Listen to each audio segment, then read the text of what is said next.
What's going on, everybody? Cali Podcast, episode 12. Here we are again, back on the normal schedule. It seems like we were just doing this yesterday with Defeated Sanity, but here we are again. But yeah, back on the Thursday night schedule. I'm here with my resident homies, Casey, Joel, and Joseph, and we got a special guest today, our close friend, Cary Geare of Son Aurelius fame. And well, you guys will do your announcement soon with the other band, but yeah. So got you here. What's going on, Cary? Welcome. What's up, man? It's good to see you guys. Always. You guys are all friends of mine, so feeling right at home. Like Joel said, it's just kind of like a bunch of homies hanging out and call it a podcast. Totally, dude. I mean, I think that literally we had a couple phone conversations and some text conversations, but I haven't had a face-to-face. Well, this can be considered face-to-face, but yeah, this is like the first face-to-face I've had with you since before the pandemic, at least, right? I know it's good to see your e-face, dude. Yeah, dude. My e-face, nice, freshly shaved, 5 o'clock shadow beard. Yeah. But yeah, dude. So it's good to have you on, dude. How's things going on your end with music and shit? Music stuff's going good. Just got to try to find time for it. I became a dad, last year, so Congrats, been doing dad stuff, and there's sucks up a lot of time, that dad business. Mm-hmm. Oh yeah, especially with not a lot of childcare around, but still playing guitar, still writing music, and getting those little slivers of time to be able you got to find them where you can, dude. It's like a lot of so it's 9 p.m, so I guess I'll go practice guitar for an hour, you know what I mean, before bed type thing. Hell yeah, dude. But gotta find the time for it, Yeah. So how we usually do this, I mean, I kind of don't even know if I've really had this conversation with you in detail, where the origins of your guitar playing or any other instrument that you started with, when did that happen in life? Let's see here. I'm going to try to make a long story short for sure. I think first thing I learned on guitar was like Sweater Song by Weezer. You know what I mean? I think my older brother taught me that. And I remember just like practicing it like all night and just being like, holy shit, I just love playing. What age is this? Oh God, I probably was like 12 or something. And then first heard Metallica, and then I was like, okay, I need an electric guitar. Because of whatever the hell was going on in the middle of Master Puppets, the interlude specifically, I was like, what is that? It's funny, dude. I used to think when I was like 13 or something. I know now it's like 11 guitars, but back then I was like, dude, what kind of guitar is that? Because it's like a billion harmonies and shit. I got my electric guitar and I was like, this doesn't sound anything like that interlude, dude. I need to get way better. So I was chasing that holy grail, and it's funny. I, playing Metallica riffs and stuff, and just learning off tablature and pretty much self-taught. And then I met Joel, and me and him started playing like Slayer songs together, and Pantera and stuff like that. And this is in high school or before? This would be like high school time, and then onwards and upwards from there. Getting into death metal little by little. And Joel was already kind of into the harder stuff when I met him. But it was an introduction with our friend Adam. We were I still remember it to this day. He was in his driveway. I mean, he might have been skateboarding or something. And sounds about right. You were kind of like a still standoffish, like I don't want to, like, who is this kid kind of thing. And Adam's all, hey, Cary, this is Joel. He plays guitar too. You guys should jam. That was pretty much like as blunt as it was, and we were both like standing there like all like shy and awkward. We're like, oh, okay, hey, what's up, man? How you doing? Like, it was like one of the most awkward introductions, even more awkward than Anthony and Dan Kenny. It was like literally we were sitting there like, because I think he said that, then he just took off or something, and it was me like and Cary with like our hands in our pockets in the fucking driveway. Isn't that funny that Adam was the one who linked us up in our meeting too? So yeah, he facilitated. Adam's like the matchmaker of death metal guys. It's like the death metal maven. No, he was just the total, like, had no filter. Was like, no, you guys should jam. This is stupid. What the fuck are you doing? Like one of those. It was guys. kind of like, that was the spirit of that conversation. Was like, this is dumb that you guys aren't playing together. Exactly. Exactly. That's actually kind of probably a common thing, you know, because there really is only a handful of metalheads, at least in my high school as well. Like you kind of quickly know who's in that little group, and then Yeah. in that little group you find out who can actually play instruments, and then you try and build something from there. Well, Cary didn't really wear it on his sleeve, though. I didn't really know that he was a metalhead until I think Adam said that he heard you playing or something, because you were like a skater kid, right? That's all I knew you as, like Trying to be. Yeah. You skated, Trying to be. and I knew your sister, like, was she's one of my best friends. So I was like, that's basically how it all started. And he's all, he plays metal. I'm like, really? Well, fuck yeah, let's fucking jam. And then marijuana. Yes, also that. The ultimate bond. The ultimate matchmaker. Yeah. Yeah, the ultimate matchmaker when you're like 15. You know what I mean? Yeah, exactly. It definitely is, dude. It's like you really quickly find out who you're like, all right, dude. He's got the weed all the time. I got a couple bucks. I'm gonna go hang out with that guy. It was the answer to everything. It was like, you know, we have boredom after school and stuff, and probably not doing as much homework as I should do, and like climbing a bush, climbing a tree, and go smoke. Exactly. Out of a tin can. Oh, we've been there, done that for sure, dude. We've probably smoked resin out of a tin can, me and Cary. Yeah. Yeah.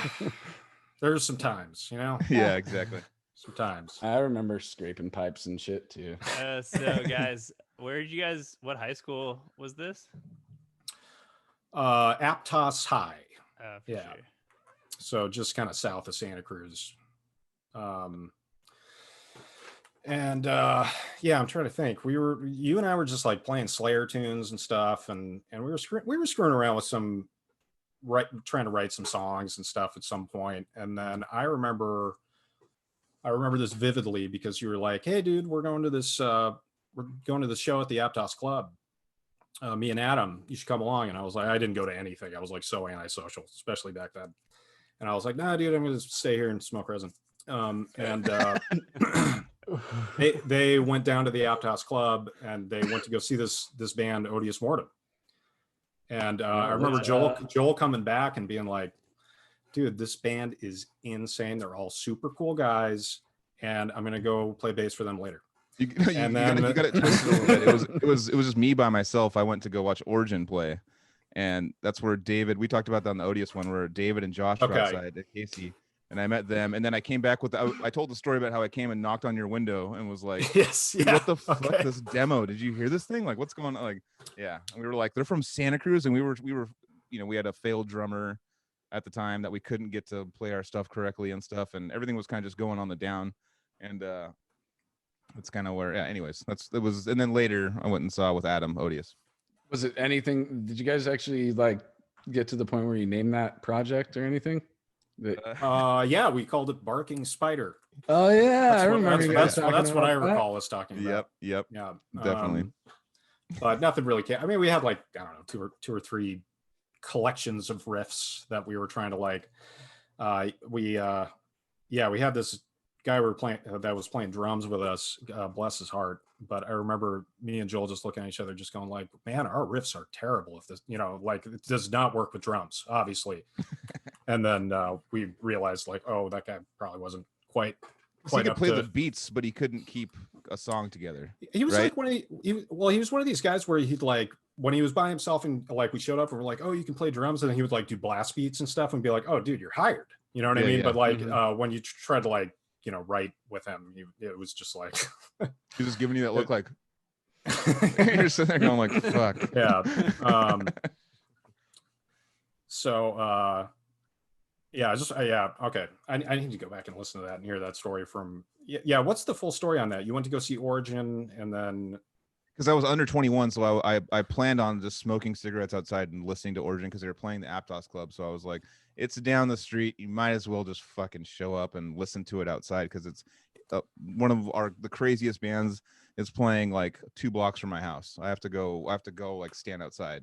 Totally. And that's where I met David and Josh, and I think possibly Casey. I feel like I met him when Odious was actually playing at the Aptos Club. I remember him walking up to me and us introducing each other when I think I already like kind of like, "Hey, you guys I'm down to jam with you guys," kind of thing. Did we play that show with Origin? No, you didn't play. It wasn't with Origin. This is a different show. This is a different show. I forget what show it was, but I remember for that Odia show, I snuck in kind of and saw like I couldn't see you, Casey, but I could see Dan and David. Weird. And I We was just played watching. without you there. Yeah. Yep. I don't That's the even first remember. time I ever saw you guys live. I was like, Yeah. what the? Yeah, it was crazy. Huh. Can't remember But, that. yeah. Yeah. It's freaking awesome. Oh, was that the CD release show? No, it was one in between. I don't remember 'Cause you what it played with was. us at that. Joel right? played the CD release, so I remember that. Yeah, I vomited outside. But I think there was like That's right. I think there was another show that that you guys played, and it was just 3-piece. It was a 3-piece at Aptos Club. Oh, crazy. Yeah. Yeah. Well, continue, Cary, sir. Oh yeah, just lost one of my my candy skulls or whatever these things are. So then I kind of went just into my room and played guitar for a few years, and then when I emerged, it was the Furniture Dome era, Mm-hmm. and I would. That's when I got a job at Circuit City with Joel, and then I would go over to your guys' pad, and that's when I got to be really good friends with you guys, the Odious guys, and God, who was living there at that time? It was Josh was there. That's right. Casey, David, Either and David or Joel. me. Well, David, Yeah, I well, I took think David's room. Oh, David yeah. left- Okay, so then it Joel would have was been after that, that's right. yeah. That's okay. So Was Dylan? Joel lived at both domes. Was Dylan there already or You were no? double domer. No, Dylan came in later. Oh, Yeah. Josh left and stuff. that's right. So then Casey, you and me started jamming out some tunes. Yep. And we called that Mandrake. Mm-hmm. And we had some stuff. We had some bits and pieces going on with that. It was It fun. was really Yeah. fun. That was sick. And I was kind of learning about songwriting and stuff. And Casey was kind of showing me the ropes with Guitar Pro a little bit more. And then at a certain point, I met the Aurelius guys, and I'd been kind of writing some other stuff. And we ended up going to Zach to make a demo. And I remember Is this with Spencer? this is with Spencer, and I got a little part before that. oh, okay, yeah, go ahead. I'm kind of rushing through So- because it's so Nah, long. dude, But yeah, go I ahead. just wanted to interject because it's on the timeline. So back in those times, that was what, like 2005 and then on. So 2000, because we moved in 2005. So 2006, 2007, and we were writing new Odia stuff, new Decrepit stuff. Guitar Pro was our life back then, it still is. Was it Power Tab back then or was it But- Guitar Pro? Yeah, it was Power Tab until 2005. Okay. And then I wrote whatever stuff I was doing on that guitar. That was the Ibanez, that I think you have now, Cary, with the active pickups, the black one. Oh, the black one. This- Yeah. it's That's sitting a- right Oh, it's there, that one dude. right there. Yeah, exactly. Yeah, It's yeah. the legacy guitar, I guess. When Joel got that, I was just like so stoked on that guitar. I played it all the time, and I like wrote stuff on that. Anyways, yeah. So that whole time, that was what was going on. We were doing all that stuff, and then and so basically, I was like teaching lessons out of that apartment, and this kid came for a lesson one day. He's like, "Yeah, my name is Spencer." I'm like, "Cool, man." And like, I'm like in high school, and I want to like do some drum lessons and stuff. And I think I kind of mentioned it before on one of the episodes, but this kid comes in, high school kid, like 16, 15, whatever, dude, and just sits down on my kit and just murders. Like, Yeah, he's a double monster, bass, dude. fucking and he had a good technique. He could kill. He was like already so sick, and I was just like, dude, He had what? the I fire, can't- dude. You Yeah. know what I mean? He was after. He was Yeah. hungry, especially like- back then, man. And I was like, I'll show you like what I do and explain, and like you can hang out and I'll like talk about all my stuff, but you don't need lessons from me, man. Like, or I'll do it for free. Like, come over and we'll just jam. Like, I was like, I'm not going to charge you for doing that. I maybe we had a couple formal lessons, but that was it. And then I think I referred him to you, or how did that work out? Like with Now, Spencer? see, now you're tripping me out because I'm like, oh, did I meet Spencer before I met some of the other guys? And it's dude, it's just so long ago. My memory is Yeah. just so bad. You know what Was I mean? Spencer and Max jamming previously? Yes, they knew each other. Mhm. Those two Okay. guys knew each other. Max, bass Yeah. player. Maybe Spencer brought Max in? I don't know.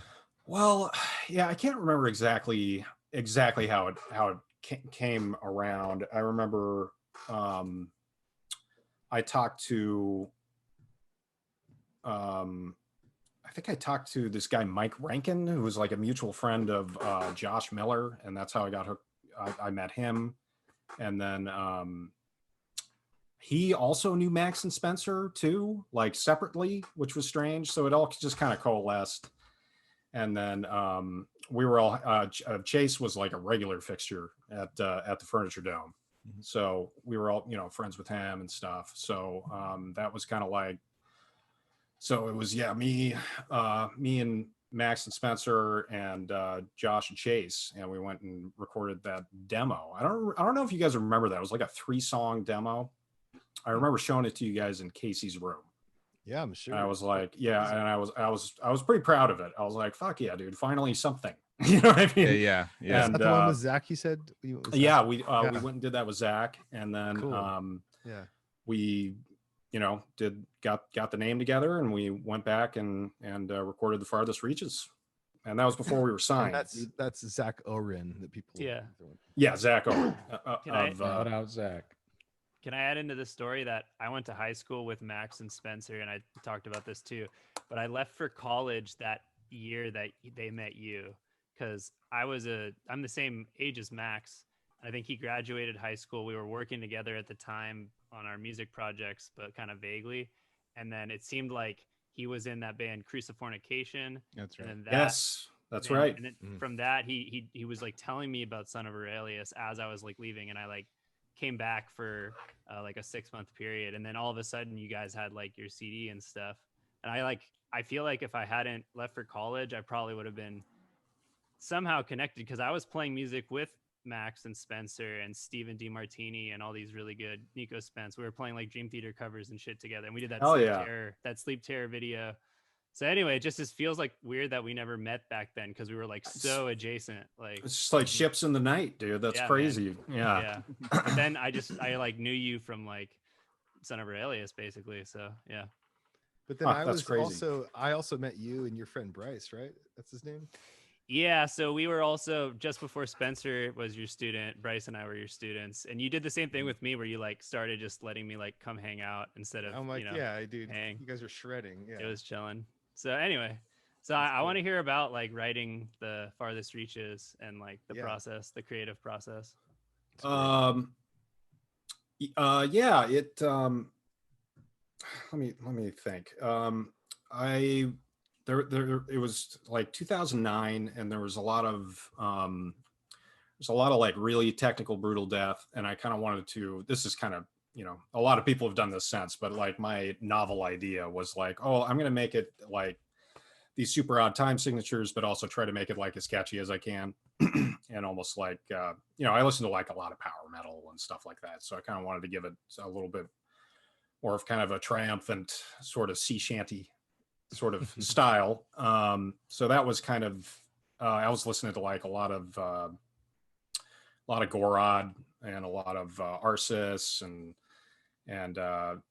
those were definitely, those two bands were big inspirations for that album. And then it was just me sitting in my, I was living in a trailer at the time. Joel remembers, this was right before I moved into the Furniture Dome.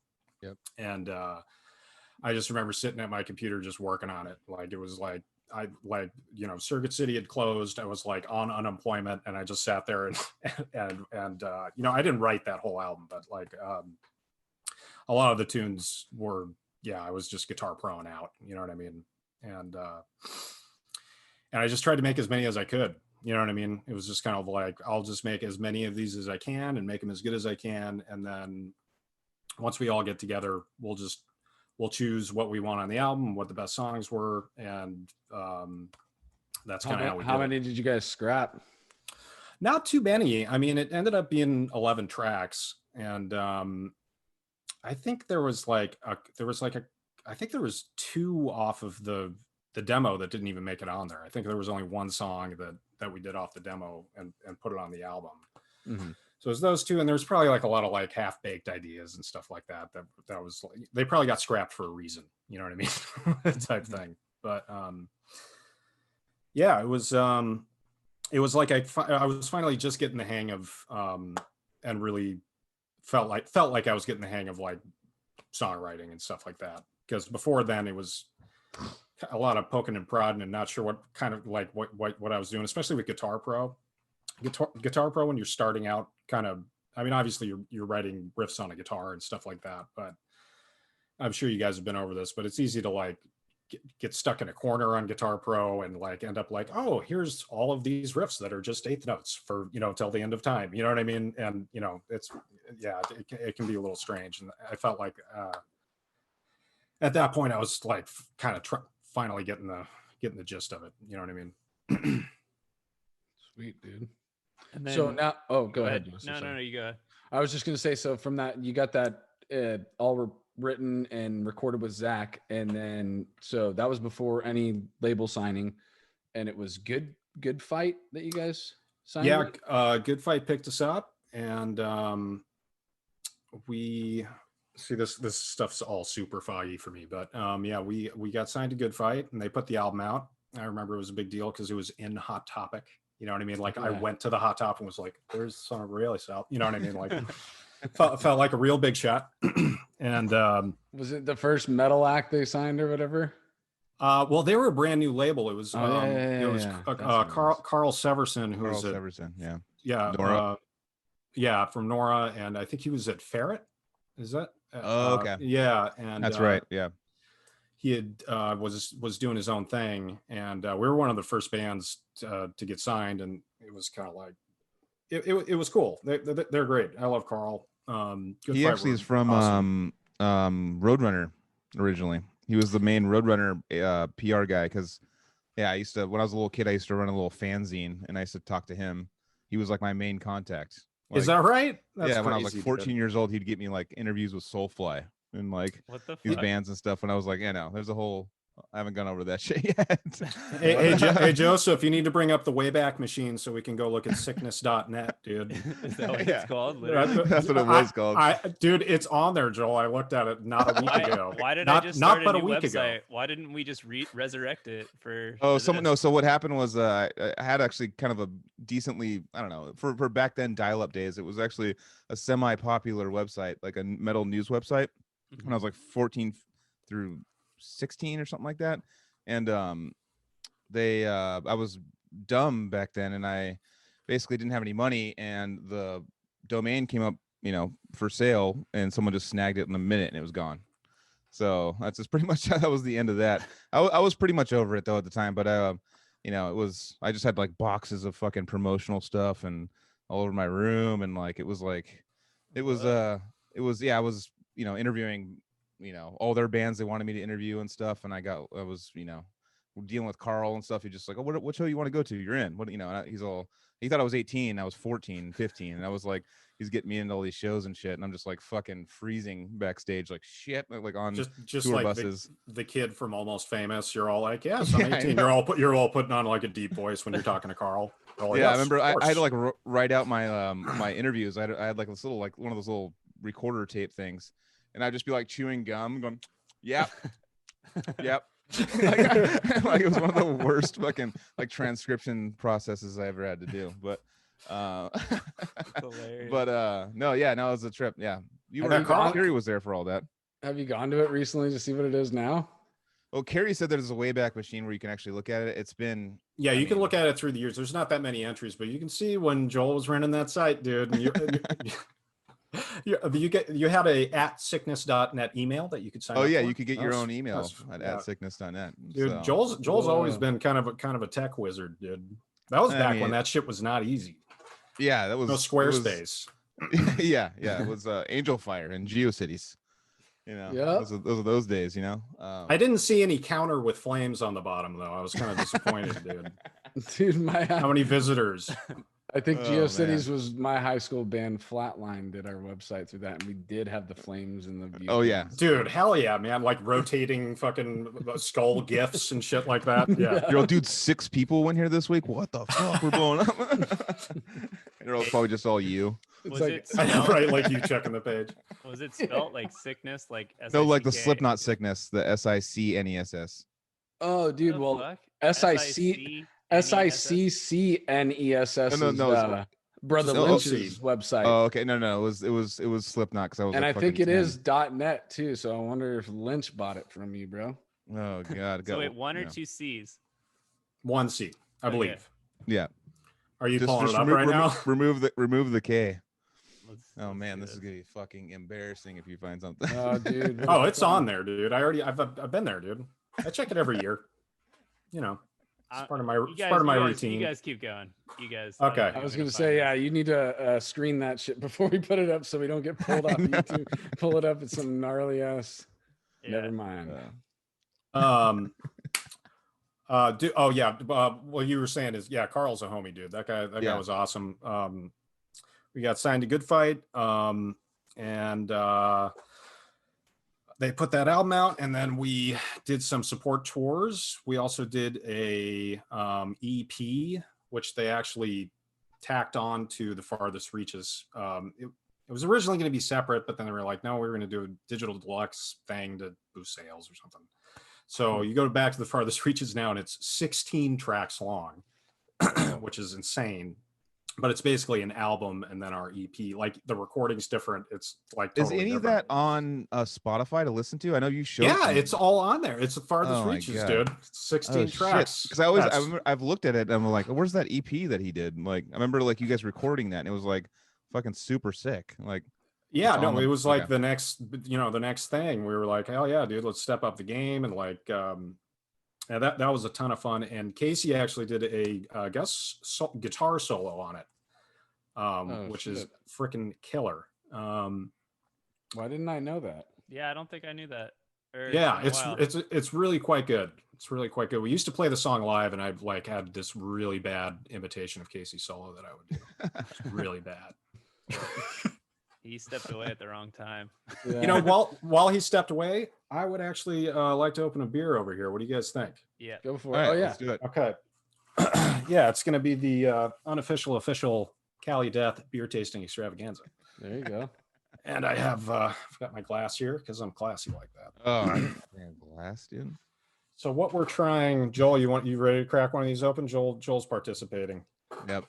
He So told me to we go got- look for this in the store, and I got it's a vanilla milkshake IPA. It's 6.5. I have no idea. There must be some sort of lactose in here.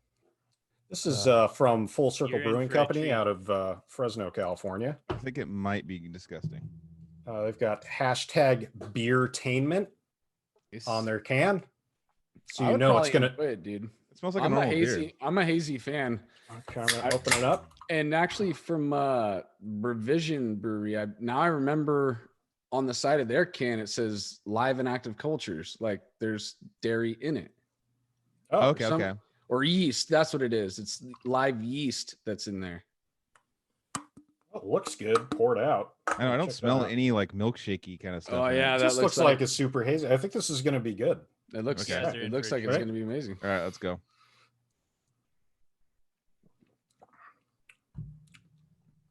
There's some hints of vanilla in there. Yeah, it's very minor though. Super smooth. What the fuck? This is gonna Oops. be my thing. Is this now? this is actually a good beer? Oops. How's I know.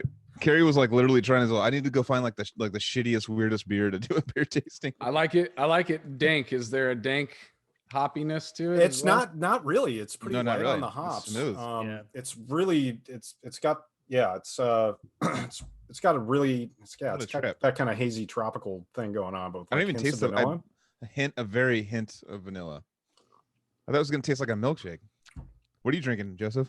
I've got New Bohemia Pineapple Express. Oh, nice. Have- Nubo. Yeah. New Gotcha. Bo- Yeah, and got this from via the family actually. Got a family connection to it, and this was a Christmas pickup. So it's been a little minute since been able to open one. So yeah. You know what's funny about New Bohemia is that going back to some nerdy post music thing. I was working at a financial institution, and that the guy that actually came in was he was the head brewmaster at Gordon Biersch, and he was like, "Hey, I need a loan to get I want my own fucking brewery. I want to open it in Mhm. Santa Cruz. I want my own brewery. So I want a mill. I want to fuck or something like that. Some insane amount of money. And like I want to do this. And I'm like, all right, guy, his dreadlocks like touching the ground when he stands Yeah. up. And I was like, all right, dude. Well, I just looked at him like, probably not, but like we can maybe, I was being an asshole. But yeah, he got approved for it, and that was Nubo. He opened New Bohemia. He opened it just right on the on 41st Avenue. It's fucking like the main drag of Capitol, like one of the most expensive fucking areas of Santa Cruz. Yeah. Made And this it's like been- custom building that's all It's cool fucking- and shit. it's a hit, It's really dude. cool. Yeah, like that's like the hip spot to go in Capitola pretty much now. And every time I see him, I'm usually 2 sheets to the wind, and I'm like, Yeah. I'm all, hey, remember, man, I got you. He's all, yeah, I remember, and like walks by me. So they're good friends of our family now. So I've been up to his Nice. house Yeah. up in the SoCal mountains. Oh, he's and, super like, chill. He's like barbecued for me and stuff. It's That's awesome, dude. He's so nice. Yeah. And the business is super rad. So, but Joel, I actually have a story from when you were your Wells Fargo days. So, Oh, I didn't say what institution Oh, we here had we to go. Yeah. sorry, It's all I good. don't know. It's just always, No, it's all good. It's all good. So, I get a call and it's my dad, and he's like, "Do you know a Joel Horner from the band Decrepit Birth? I know you listen to Decrepit Birth." And I'm like, "Yeah." He's like, "He was my bank teller at Wells Fargo today." Fuck yeah, dude. That's hilarious. It's like, I forget, somehow it came up that like you started talking to this old guy in his 60s or 70s about like how you were into music, or how he had a son that was into music, and it just somehow came out that you were in Decrepit Birth while you're at Wells Fargo. So, Holy shit. What Yeah. a trip. Yeah. That's what he told everybody that came in line. Just I'm like, hey, what's up? Welcome. Trevor. I'm Joel from Decrepit Birth. Joel Can I from just Decrepit Birth. Can I- Well, it Joel from was kind of Decrepit Birth in Wells Fargo. it was kind of a thing that I did bring up a lot because I was kind of embarrassed to like have the suit and tie job. So like I kind of wanted to tell people like, hey, this isn't really like my friend offered me this job and I took it outside of touring, and I'm not really this guy. I This just one totally was- imagine, You're like, totally I'm imagine you this- actually sick, dude. saying all of this, dude. Like, It's not an aspiration. I was looking to. It was not like, oh, once I'm done with Decrepit Birth, I'm gonna fucking work for a fucking bank. That's what I'm gonna do. It was not anything like that. It was like my buddy was like, hey, you want to make money to survive? And I was like, I like the Yeah, idea it of you like trying to justify it to every single customer that comes yeah, in. that's what I'm saying, dude. Like, and like, imagine it like, okay, the person walks up and he just acts like a normal teller, and then he's like clicking away, and all of a sudden he's just like looking at the person and just like, so this isn't what I really want to be doing for the rest of my life. yeah. I want to. So you like music? Like, I actually play guitar, dude, and like a tour pass like falls out of your coat. You're like, oh, where did that come from? Crazy. oh, European Oh, that must have tour? been from earlier. Oh, that's Yo, my don't ask me band's about logo this. on there. Yeah. Please don't ask me about this. But yeah, it's for my tour. I feel like just try to sell pre-sale tickets at your fucking job. Yeah, that was I know it's the Cary podcast, not to talk too much about me, but that was definitely a interesting transition in life, was going from, when I got off from being a touring nonstop musician, I was like, all right, I like showers a bunch and I like dressing like in clean clothes. So I remember like after being gross for like years, I was like, you know what? I want to shower like every day and like have like a nice like wear like clothes that are like clean and shit. Like I was like, I kind of had like a hankering for it. I was like, I was so many years of just being the gross touring, not showering for a week, playing every night, disgusting dude, that I was like, I fucking love showers, man. I don't fuck this. I like showers, dude. So Joel, I had to interject real fast. Yeah, go for it. Do you remember how Bill would throw away our shirts, Bill would throw away our shirts. or at least mine? Like, so like, yeah, probably like, just you, It's a dude. personal thing. I'm just kidding. Well, yeah, exactly. Yeah. No, but like we'd get off stage and it'd be like all sweaty. We'd have like our shirts around in the van and stuff. And like, Oh yeah, they're like wet because you're sweating, dude. So you like take off your shirt, put on a different shirt. yeah. That's like what you do because you can't take a shower and you have. I this don't do that. soaking I would live in filth because I didn't like putting on clean shirts when I was gross. That was my thing. I was Yeah. like, if I'm gonna be filthy, I'm living in it. That's just I definitely Yeah, try yeah. to make a shirt last as long as possible. Yeah. Like, Oh, for It sure. would have like sweat stains on, those like salty sweat stains and shit. Anyways, Yeah, exactly. Yeah, the sweat markings. But anyways, a lot of shirts got thrown out in our van because they were filthy and wet, whatever, for good reason, I mean, Yeah, at a certain point, there's going to be like a mildew situation. that Yeah. you're not going to be it's able to come bad. back from. but if you keep it on your body, it doesn't. Anyways, Yeah. Yeah, and so we would go to Walmart or like wherever and just like do these big shopping sprees for new boxers and shirts and shit. I mean, every band does that, right? Yeah. So I remember you- Casey one time went into a Walmart and like he was just had like gross clothes. He's like, dude, I need new fucking underwear. I need all this shit. And we were like in a place in Victoria, Canada, and he just gets all these clothes. He's like, these are fucking cheap here, dude. I don't know what's going on. And he comes back and it's all youth size. it's all like it's all like 2T and shit. Yeah. We literally like were on a ferry back, and he's like, what the fuck? I can't put these on. He was like all looking forward to it so much. He was I like, don't oh my remember god. that. Oh, you were pissed, dude. It was a random little adventure. Casey just grabbing like Batman shirts and stuff. Batman onesies. I don't remember that. That's No, I remember like we were on a I ferry remember. back, and he found out you were like went to go change, and you're all, we were so mad.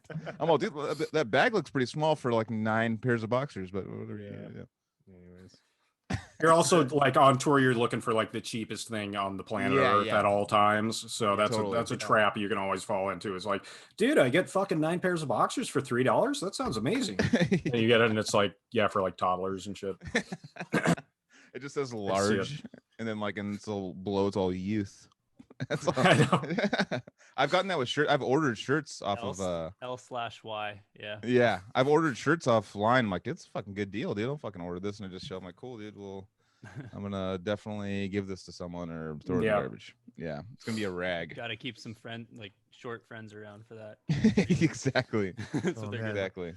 So Yeah. Oh, man. segue from touring to touring. So was there anything in between, like releasing The Farthest Reaches and then actually like doing your first tours? Because I remember like the reception of that album was like kind of special too.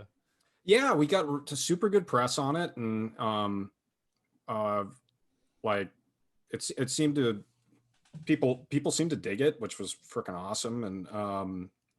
And we definitely went. The first tour we did was we did like a little West Coast run with Whitechapel, which Joel was freaking awesome because we had never even played a live show before we went to go then play with Whitechapel because we're stupid.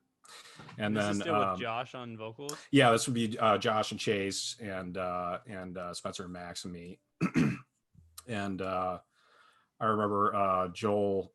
I remember Ben coming in because Joel was friends with Ben from Whitechapel, and he came in and he's just like, he's all, can't wait to see you play, dude. Congratulations on your first show. I was like, oh no. I was trying to go in there like, I was like, yeah, dude, just another day on the job. And he outed me. But that was really cool. And then we had some sort of lineup changes, and we went out on a cattle decapitation tour. With Riley now, right? That's Riley was originally going to be a fill-in for Josh because Josh had some other business to attend to, and he ended up becoming full-time vocalist. Spoilers, but and then at that point, Ezra actually was playing rhythm at that time, and then we went out on that tour, and that was like with Cattle and Devourment, and oh god, I'm terrible at this stuff. It's like Knights of the Abyss and oh yeah. So I ended up being in a band with the vocalist from Knights of the Abyss for a while. No kidding. Yeah. Was that oh god, Tommy is the Tommy singer's name. Yeah, okay, yeah, I did like three or four tours with him, and he would talk about his days in Knights of the Abyss, but they were hard to find info about when he was in the band. But I did know that he did that tour with you guys. Yeah, that was like our first that was our first like big like, hey dude, it's 35 days, it's 30 shows, all the way to the you go along the southern states and then do the East Coast and then come back through the northern states or vice versa. I can't remember the exact routing, but that was that first like shock of doing that, you know what I mean? Which was cool. And And we actually ended up making a little bit of money on that just because we were like so frugal with everything. You know what I mean? Like no hotel rooms, no nothing. You know what I mean? We went to Denny's or we would go to Walmart. I would get like a little packet of tuna, you know what I mean, to eat or whatever. Just anything to save a buck. And so that one ended up okay. And then we did another tour with Wretched, which was another one of those full US tours. And we lost a ton of money on that. And then at that point, it was kind of like we kind of needed to take a break at that point because we just needed we was thousands of dollars out of pocket on that one. And that was like, when do you guys remember this? This was, I guess this would have been like 2011. You remember when gas was like $5 a gallon? Yeah, yeah. Remember that shit? 2007 or 8. Yeah. No, it would have been after that. But I just remember gas being obscenely expensive, like way more expensive than it is right now. You know what I mean? Yeah, yeah. And I remember just like filling up the tank. We had our tour van was a 15 passenger, but it had a Triton V10 engine in it. Mm-hmm. So you will never run into the situation of, decrepit falling off the side of the mountain because you're going backwards and shit down the hill. That thing was a beast. It would do anything. You'd fill it up with as much as you wanted, and it would just go. Those motors are mostly for they use those in the shuttle buses and shit. The E450s. Was it an E350 or a 450? Do you remember? Oh no, you're asking me auto questions. I don't know. You don't want to give it the Triton V10, bro. It said Triton V10 on the side, and I was like, well, if there's V8, then I guess if there's V8, I guess V10 is like fucking 2 more, dude. So. Yeah, so no, that motor is the same one they use in like hotel shuttle buses that pull like fucking 25, 30 people too. So okay, gotcha. I was just basically saying that yes, that motor is a fucking workhorse. Yeah, that thing we would just have like a full trailer and just like go like when Max would drive, he would just go like 90 and shit because like it was just like that thing was a freaking workhorse, but a gas guzzler. Like I mean, oh yeah. The amount of money we spent in gas. And it was also one of those tours. That one was one of those where we ended on the East Coast and like drive home. Yeah. And we were like trying to do the like smart thing, which is let's see if we can set up some dates on the way back. Mm-hmm. And we got some funny stories about that. And that didn't work out so well. And at a certain point, we just threw in the towel on it, and we were just like, "This is too complicated." Like, we should have thought of this beforehand. Before, like, we were trying to do it like while we were on the road. It's just stupid.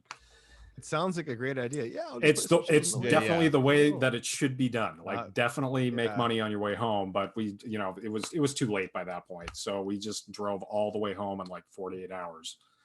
And just real quick, have you done a show where no one showed up before? We have. Have we? Zero people? Penny Arcade? Yeah, Penny Arcade? Coming back. There was a couple people at that show one. We did like it was in like. There had to have been. There's the other bands are going to be there, right? Other bands with their girlfriends. We showed up to a place that on our way back from the East Coast, exactly what you're talking about. We had there was like one particular show that we had booked, and we showed up and it was just dark. There was like no one there. And this like guy just walks up to the van, like there's nobody there. And he's like, yeah, sorry guys, nobody showed up. Or like, it wasn't like the show got canceled. Like that you guys didn't even play. And then there was venue changes. It was like one of those situations. Yeah. Because we had some other fun, like our shows on the way out were really great. Yeah. Yeah. We played in like El Paso. It was like sick. I do have to get like a shout out to Oklahoma. Cause I remember like we did the Oklahoma thing where it was just like no one. And then like we kept hitting Oklahoma, and then remember one time we showed up there and there was like 150, 200 people. We're like, what? Like for Decrepit. And I was like, fuck. So like, that was cool. I remember that kept venue. hitting it. We kept hitting it, and then finally, like word got around. We pulled up to the venue. There's a line around the block, and we're like headlining. We're like, the fuck, this is like a one-off show. This is fucking, And they were like super cool fans, like totally. Super, like the people that's that awesome. came to the show were sick. Yeah, it was one of those things where you actually saw the work that you put in fucking pay out. Like playing those, like, because I remember when we first showed up and played there, it was like 7 people, and then next time it was 30, and then next time it was like 150. It's like that's like like you see it actually happening where you're like, Yeah, oh, this yeah. is how this works. Okay, Totally. gotcha. You got to keep going back. Yeah. That was like, that's probably like the most proud moment of touring in my life. Probably is like seeing that one place, just like people, the word of mouth spread, and then like, and you know, it wasn't that big of a promotion or anything, but and then like it makes the show that was, you know, that was only had 20 people at it seem cooler in a way. You know what I mean? Where it's like, yeah, totally. dude, yeah, that's cool. Yeah, man. yeah, because you can see Super there's like cool. there's progress in those little towns, you know. We didn't have any shows. Well, I'm sure there was some cancellations and stuff, but like, I'm sure there was one or two, but there was some, you know, there was some like, yeah, there's like 8 people, you know what I mean? Yeah. You know, that cattle decap show, we were like first. We were like, we were the first band, you know what I mean? So it was like, You were the okay, sacrifice. yeah, they were like, so you're going on at 5. You know what I mean? Type shit. Exactly. You know what I mean? 5 on a Tuesday. Yeah, 5 on a Tuesday, dude.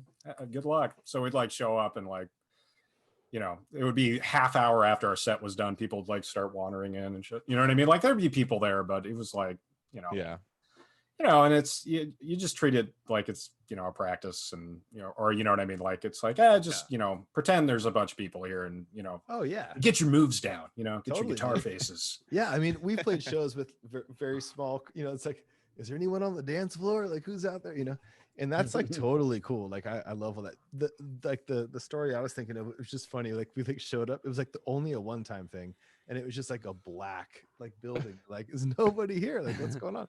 And we all didn't want to play it to begin with. We were like, yeah, we drove all the way out of the way. We just wanted to go home. Yeah. We had some great shows. Like 6 weeks already. Like we were done. Like, and then it was just funny. This like one guy just walks out of the darkness up to the, he's like, sorry guys. Like, he just, it was a promoter. It just didn't work out. It was all good. Yeah. But it was just such a funny situation. But it's like, yeah, man. But like playing for small crowds is great. Like we've had some killer shows. Well, there's nothing like good. Whoever shows up, you just want to fucking shred for those people. Yeah. Doesn't matter how many people. Yeah. Like a small venue with like halfway decent sound, and then like, you know, if like 40 people show up, it looks like a packed crowd, you know, and it's like really intimate and cool. Like those are great. Like we played a couple shows at like the Blue Lagoon. You know what I mean? Like the Blue Lagoon. That room. Yeah. And like it didn't take that many people to fill it up, but it was cool though. You know what I mean? Because it was just like packed. You know what I mean? Even though it was probably like what, you know, 50 people. Odious played a show at Blue Lagoon with Ivan in the mix, right? Fuck yeah. I think so. I think so. Well, also I was gonna say, remember that show that we were honored to open that show that Necrophagus headlined? It was like their first time. Oh yeah. Pound. We were the first band on that bill, and like the door opened literally. They're like they opened the door like as we started. Like the door opened, and then we started. They're like door opened, and people were just funneling in as we were starting, and there was still a line outside because it was a huge show. But like I think by that time we were done, there was still a fucking humongous. It was still light outside. It was like a 5 o'clock type situation. 4:30, 5 o'clock. You guys are on, and we were like opening this crazy show. We're as Odious, you know, we're like, holy shit, you know, not Decrepit, like Odious. We're like.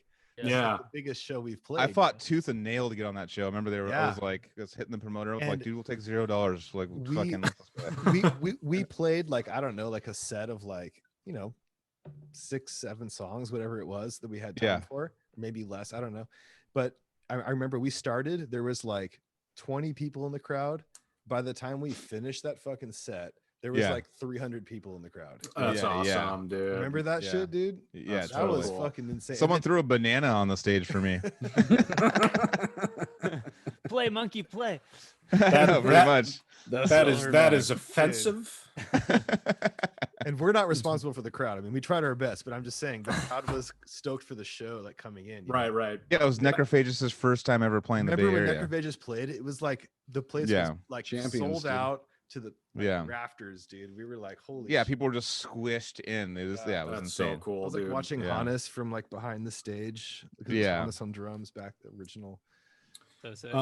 Speaking of touring, a couple of highlights. We went and met Casey and Joel at is it Harpo's? Oh, in Michigan, Detroit. Detroit.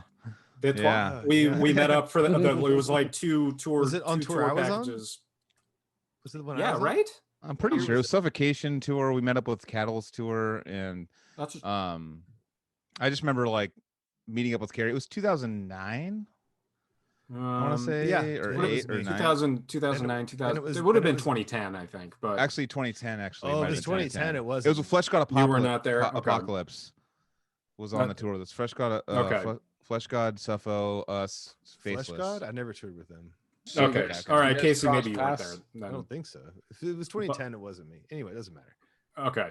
Anyway, we ended up. I remember just seeing Joel in Detroit. Like that was like a weird. I was like, hey, it's my friend Joel here in Detroit. Yeah, yeah. Yeah. I've definitely. been on tour for the last 3 weeks, and here's Joel all of a sudden. So about that tour, not that show, but really close to that would have been you guys. Joel would have played in Milwaukee, probably at the Rave. Yeah, yeah. And I remember asking my professor if I could like take that rehearsal night off to go see you guys, and he's like, it's gonna be really hard for me to say yes to that. And I'm like, all right, fine. And I just You were in then I remember that- Milwaukee? yeah, you guys played Milwaukee, and I lived in you were Appleton. there, though? I lived in Oh, wow. hour and a half away Yeah. in college. Yeah, The Rave, man. That's a fucking trippy ass venue. That I've seen Meshuggah there with Cynic. Yeah. I've seen Cannibal Corpse there. Yeah, for sure. That's It's where sick. for a live cannibalism was filmed. Mhm. Like that Cannibal Corpse video. Or yeah, no, that's sorry, it wasn't Cannibal. I saw Obscura. Oh, That okay. Obscura tour with some other sick bands. Yeah. That's one of the more legendary. Like if you talk to any like touring band in the circuit, like it's got like Rave. the Rave. It's the Eagles Ballroom, the Rave. There's like 4 different venues in that one big building. Across the street Yeah. is the Ambassador Hotel, where Jeffrey Dahmer like murdered someone, or no, put like a hole in their head and he ran out and convinced the police officer to give him back or something. That's like the story. No, the Ambassador Hotel is the when he stuffed him in a suitcase. Oh, okay, yeah, that chill one. Yeah, Yeah, super chill one. Yeah. No, but it's super like I remember actually random memory is Forrest from Augury, and Forrest, the bass player, like one of the best bass players in death metal. He was literally like down there's an underground area with a pool, like an Olympic sized pool, and it's super dark and creepy and it's haunted and all that stuff. And he went down there and jumped in the pool with like a little amp, with like a distorted amp, and just played in there with like this strobe light going, and like for the after party. And it was probably the most like creepy fucking thing I've ever seen in my life. Like he was just out there playing. Pool's empty though, right? Oh yeah. Okay. It was like the first so Olympic cool. sized pool in North America or something. Like it's really old. Like Yeah. it's super. You've been there, right, Joseph, at the underground area? Dude, it's sounding familiar, but it's been a while. So yeah, I know what you're talking about though. Yeah, they usually like would take you down and like give you a tour of it. And I don't think I did a tour like that. No, I might have just seen pictures. But yeah, Cary, I saw you guys after all this touring. Do you remember playing the 418 project in downtown Santa Cruz? Yes, I do. Totally. That's the live show of Son of Aurelius. Like the only show I saw you guys play, but I remember That's it was cool, like, man. you guys were like had done the touring, and like you're like my friends Spencer and Max and Chase. I like started to know Chase. We like started going to shows in San Fran together. I like drove him out to see like Nile once, and we saw a few shows together. And then I was like, yeah, super stoked. But dude, it was funny because well, I don't know. I just was like, it's more like I knew them as Chase's band. You were like the only guy Right, I didn't sure. really know back then. So yeah. I like even as to like the writing credits and stuff, I kind of assumed it was like Chase wrote it all. And then I like learned a lot later that he wrote like 1 or 2 songs, but it was mostly your writing. Max wrote like a song or 2. Yeah. Like everyone got songs in. I was the guy that was like, I just won through attrition. You know what I mean? Because it was kind of had it all ready to go for it. Yeah, it's almost by design. You know what I mean? Because it would be like Max would be working on a couple of tunes, and I'd be like, well, I'm going to work on 10. You know what I mean? Like, and then just because we were just moving so fast and stuff, and I guess I just had a lot to get out of my system too. But Max and oh yes, go on.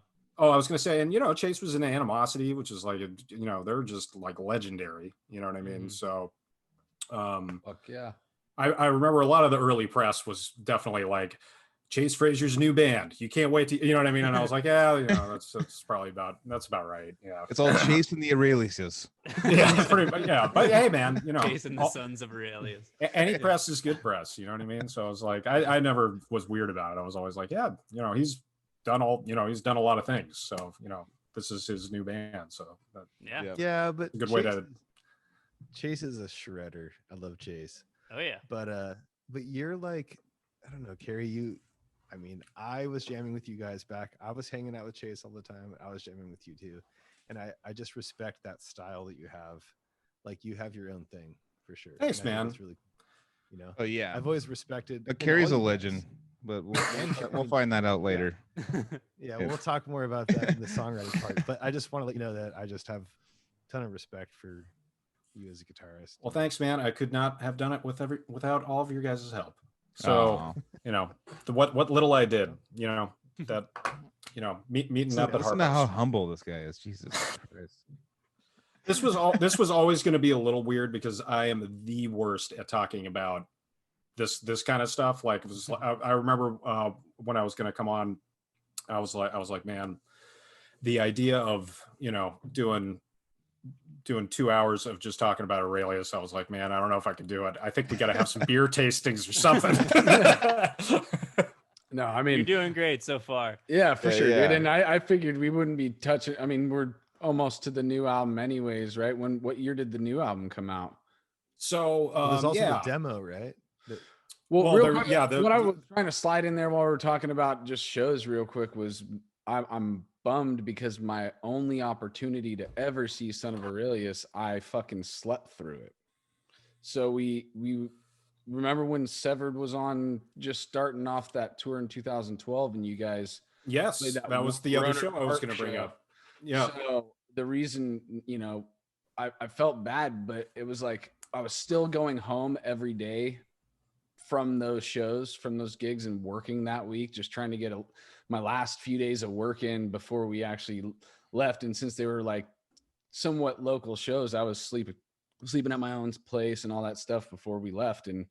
But I'd have to get up and go to work that day and then go out and do the gig that night. So like going to work and then getting out to Roanoke Park that night, dude, I just got there and I fucking had to sleep in the van, dude. And then no worries, man. And then I missed you guys, and then I was like, "Fuck! Well, I'll catch him out. I'll catch him again, later on down the road." And I never was able to. That was like one of the Twilight shows a little bit. Yeah, that was. Yeah, what year was that? I think it was 2012 summer. Yeah, 2012, that makes sense. July-ish. God, we were so hyped for that show. Was it Bottom of the Hill or no? The Parkside? No. This is Roanoke Park, right? Or no? Okay. Was it? Not Roanoke Park. It was I can go get the T-shirt that has the near date. Santa Rosa. It was somewhere near Santa Rosa. Oh yeah, it was like Petaluma or something. Oh, okay, the Phoenix Theater. Yeah, or something. Yeah. It was Why was I Phoenix thinking Roanoke Park? What the fuck am I talking? Because that's right there. You're right. No, okay. Yeah, that's right. Maybe there, that's what it is then. I think it was just one of those cities near there. For But sure. yeah, that was. No, I was so fucking hyped to play that show. And I'm glad you missed me because that was one of my like worst guitar performances ever. I remember that place. The sound wasn't good either on stage. If I'm not, the sound was okay. It was a little cold in there, but I have no excuse. Basically, I was just too nervous, dude. I got like way too nervous. I went there and I was like, I'm gonna practice for 2 hours and then I'm gonna go on stage, which I did. And I was like, practicing backstage, I was playing extremely well. Best I've ever played. You know what I mean? Type one of those things. And then as soon as I got on stage, I kind of lost it, dude. I got real shaky and the adrenaline, like it was it never happened to me as bad as that show. That was the worst. And I got through the set. And it was a bigger venue with not a lot of people in it too. So yeah, I remember it being a little intimidating, being like, damn, dude, this is a big ass room. And it was a big place. I could see that dude's face in the back. You can make out a face in the back, dude. Then yeah. Once you start thinking it all just. Yeah. Once you start pointing at people in the crowd and shit, and you're like, oh, fuck that guy over there. What's going on with that guy over there? It's like, yeah. There's a cool quote from Vinny Colaiuta, one of the best drummers of all time. It's like thought is the enemy of flow. That's true. I mean, you got that muscle memory just has to kind of flow, and you Yeah. don't like want any fucking other Yeah. like things to interfere. You know what I mean? People should check out Rick Beato. They all know about Rick Beato. He's great, but his YouTube channel, he like interviews Vinny Colaiuta and he talks about that. So that's where I got that from. That's a good quote, dude. I mean, I 100% believe in that, dude. Yeah, I've never even heard that. It makes fucking all the sense in the world. That's why I used to always, always a little bit of booze before you get on stage. You know what I mean? Yeah. Just like my old stage move. sauce. My old move was the you remember the pre-band Four Locos? Oh yeah. You know, before Me they, too. Yep. Yeah. Switch the recipe. before they got validate you from coronavirus vaccination. Yeah, exactly. It's like, dude, I'm good, man. But I would chug a half of one of those. Yeah. And then I'd go on stage. That was I my was gonna move. say a whole one. Fuck, dude. Not Yeah, a whole two one. Loco. Not a whole one. It was always a weird one for me because it would be like I do guys like you'd meet guys on tour that had their own way, and there would be the guy that'd be like, "Yeah, dude, 2 shots whiskey right on stage," and I'd be like, "Oh, that's interesting. That's kind of neat and proper." And I'd try that, and I'd be like, "This is not working for me at all." You know what I mean? On stage, like this was not a good idea. Or there would be the guy that would be like, "Yeah, dude, 1 Corona and go right on stage." And I'd be like, "This is not nearly enough. This is not. I'm sober. I'm tired now. I'm tired. No, I'm tired. Exactly. Yeah. That was the whiskey one. Was like, I'm ready to go to sleep. Yeah. But that was my move.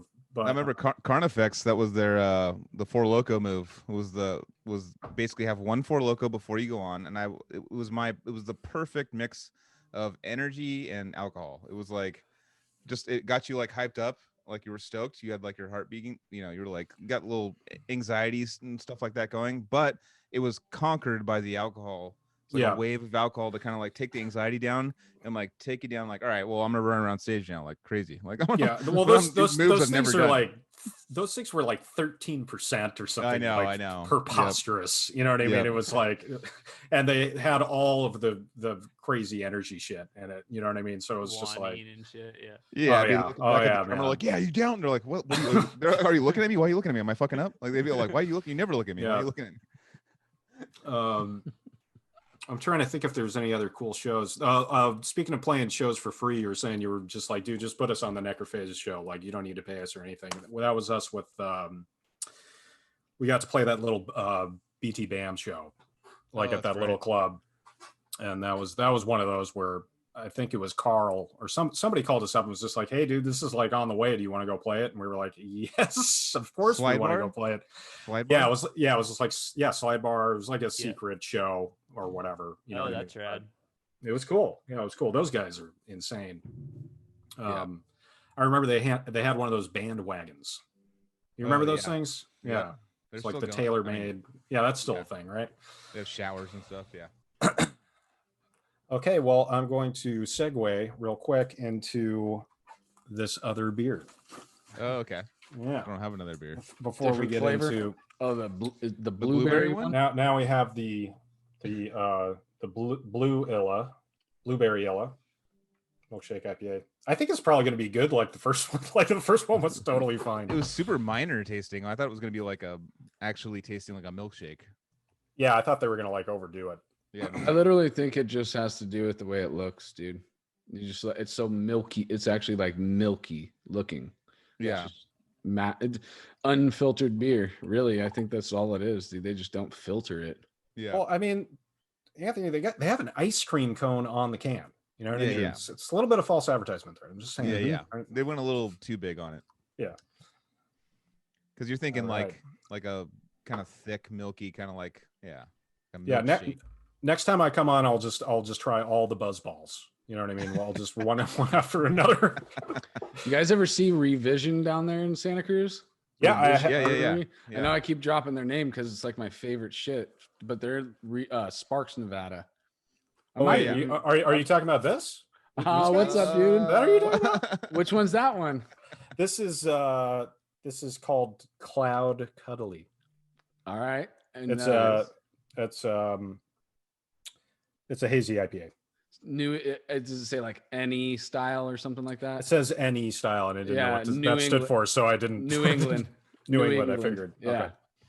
That's, I guess, the origin, the birthplace of the hazy IPA.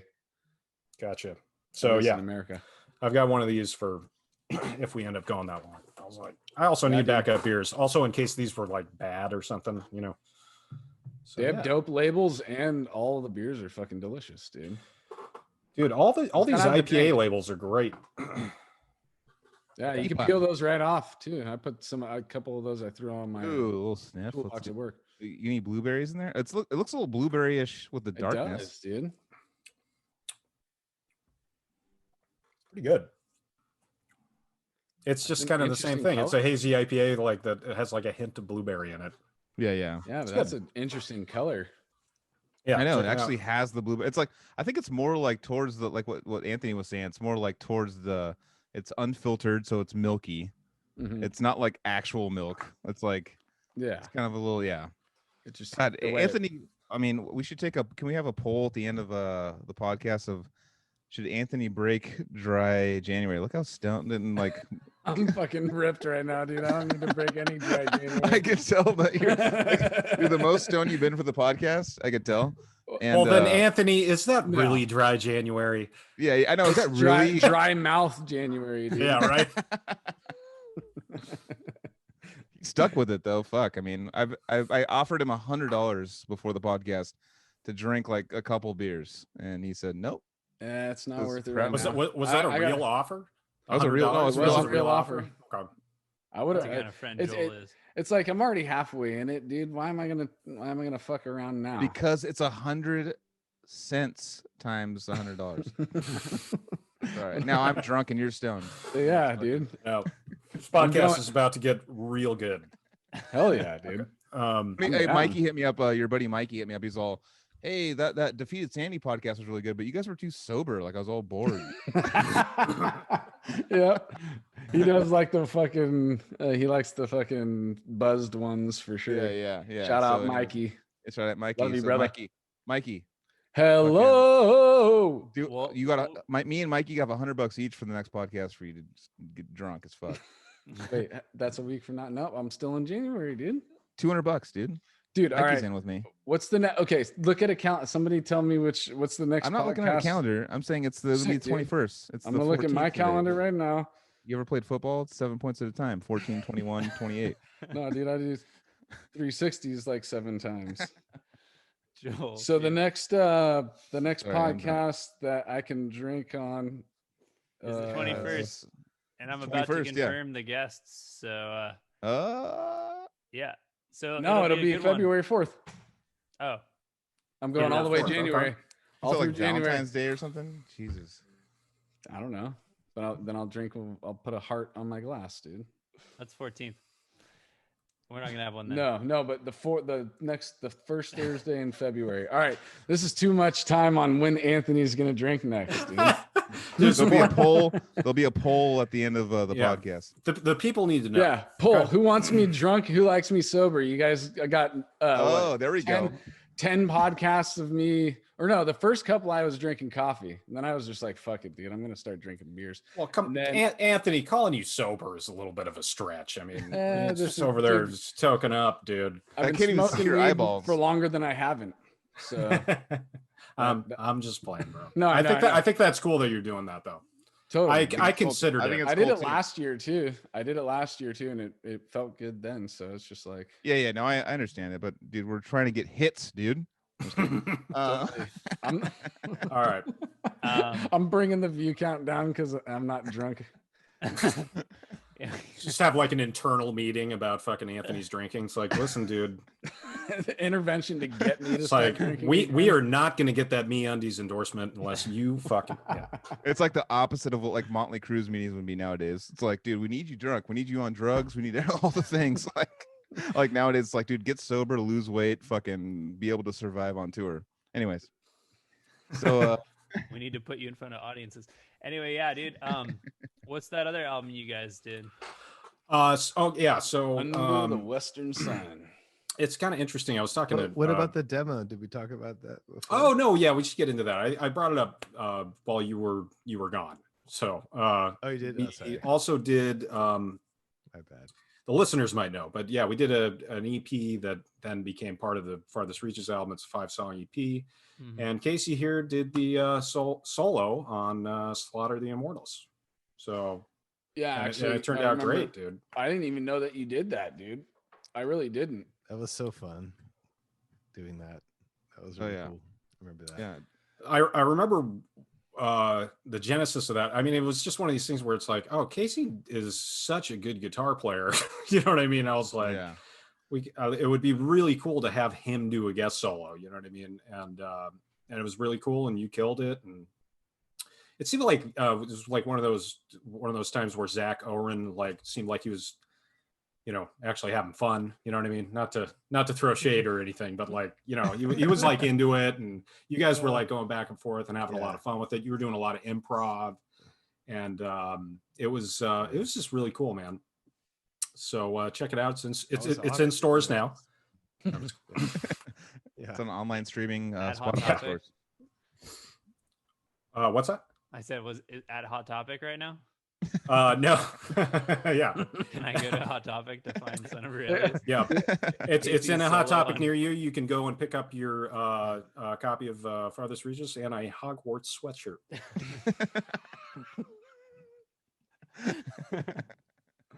I'm Slytherin. Yeah. There's probably a bigger crossover there than you think, dude. The Harry Potter world and the Son of Aurelius world. Yeah, maybe. I just know that every time I go by a Hot Topic now, it's just like Marvel shit. You're speaking to one. I know. I enjoyed the Harry Potter movies, at least when I watched them last, which was years ago. But never seen them. And I'm a Son of Aurelius fan, dude. So well, there you go, dude. Where did you get the name Son of Aurelius? Let's get into that. Where did that name come from? So that was 100% Josh Miller. Okay. It's basically the Son of Aurelius is Commodus, right? You might know him as the dickwad in the Gladiator movie. Yeah. The Joaquin Phoenix character, right? Okay. Yeah. He's a bad character. So he actually had this whole concept thought out, and I'm not going to get into the whole thing here, but it was like just kind of following Commodus, and he was, that's kind of what the EP is about a little bit, is going into like defeating the gods and stuff like that. But he is the guy that coined the term. And I remember when he pitched it to all of us, we were like, he got a little bit of pushback because there was a lot of bands at the time. It was like, this all seems silly now, but it was like, this is one of these things you do when you're like young and hungry and want to be successful. It's like there's Born of Osiris, there's of blah, you know what I mean? So we were like, Rings of Saturn, Rings of, so we were like, Spawn of Possession. Sure. That's earlier though, actually. The greatest of band. Yeah. The greatest of band. But he got a little bit of pushback, but we ended up digging it, and that's where the name came from. Okay. Odious of mortem. Odious of the mortem, dude. Decrepit of birth. Deeds of flesh. There's a lot of ofs. We got one. There's a lot of ofs, and it works well. And it was a stupid thing to get hung up on, honestly. And I mean, coming up with names is always like a fucking one of the most awkward processes for any band. Like, you got to like. I remember me and Cary actually back when we were kids, coming up with our little project. We were like sending like fucking going through thesauruses and like trying to be like, oh dude, I remember that, dude. It's like, is acidity work, dude? Is acidity dude? Yeah, we definitely were stoked on acidity at one point. That's funny you bring that up. Yeah, acidity, like that's, dude, we would have been the hottest new metal band on the fucking planet, dude. Have Anthony rapping and shit. Oh, dude, awesome. Acidity, bro. Acidity. Oh my god. No, I thought it was. I remember sitting outside of fucking Guitar Center in San Jose and texting Cary like, "Dude, acidity, dude. I think that's gonna be it." I remember digging. I was like, "Yeah, man, dude. Yeah, Fuck yeah, dude." Yeah, I was like, into it. Oh yeah, it sounds good. Um, Fuck yeah, dude. That's got to be a band already, right? There's gotta Yeah, be I think it was. I Acidity. think that's why we didn't do it. Is like that why we somebody didn't already do took it? it? Yeah, Yeah. Now we're actually talking shit on a band we don't know about. I know, dude. Acidity, shout out like, to I don't Acidity. even- Sorry, guys. Acidity is like guys, their no, first no, album's my no, favorite not- shit. Whoever Give it you up. are, Give it up for Acidity, dude. dude. give it up for Acidity. There's a bunch of acidities. There's 3 that I can find: an indie rock band in Southern California. Oh my God, Joseph, you were tripping me out. I thought you were pulling that out of your head. You're like, actually, there's 3. I didn't realize you were looking it up. I was So, like, yeah. holy shit. We have a new Joseph's got his official shit down. nickname for Joseph, which is the Professor. Sorry. So now we call Yeah. Joseph. The I mean, there's a professor had to pull up- basketball player called the Professor. He had to but I'm pull just up the saying. files, the I dome didn't know. files. There's also a band acidity from Piedmont. Wait, Turin, Piedmont? Is that even? Oh yeah, the good people of Piedmont, Piedmont? East, Is it Piedmont? Eastern Oakland? Europe. What fucking Yeah. country is that? Like East Piedmont. It's like my favorite like spot. East Bay or East like world? I don't know. Then there's another one. Anyway. Oh no, this is acidic. Acidic is the big band. Acidic's way better than Acidity. That's We a should've way done that. better name, Joel. You blew it, God, dude. blew it. Well, Yeah. I don't know. I didn't look at the right fucking Yeah. suffix. But they're actually popular enough that you couldn't be acidic also. Yeah. Okay, well, shout out to the acid bands. You know. Oh yeah, then yeah, I wanted to push. Oh yeah, back to if we want to get back to it. Yeah, so yeah, the EP with Casey, that was super cool. Did our tours, did a few shows here and there, and then things just kind of sort of slowed down a lot. And I was actually building a consulting business, and getting moving in with a significant other, and all those sorts of things, and wasn't really dying to go back on tour, and things kind of quieted down. And it's funny because I was talking to Casey about this. The original pitch for what ended up becoming Under Western Sun, which is their second album, is it was kind of like a last hurrah. You know what I mean? It was kind of like, because I had still been writing and stuff. So I was like, well, there's material here, and there's stuff to do, and I've got some dough, and like, maybe we should just self-produce an album. Because at that point we had pitched some pre-production stuff to Good Fight, and they were just kind of like, guys, I don't know, man. Like, if you're not going to go on tour and you're not going to do like a full promotion thing, then maybe we should just part ways, which was totally fine. And I got no ill will towards Carl or Good Fight or any of those guys. And I think they totally basically let us out of our contract. Mm-hmm. Which is a nice way of doing it, as opposed to like, you know what I mean? Like, I'm sure there's all sorts of things, and like debts to pay, and God knows. Yeah. You know what I mean?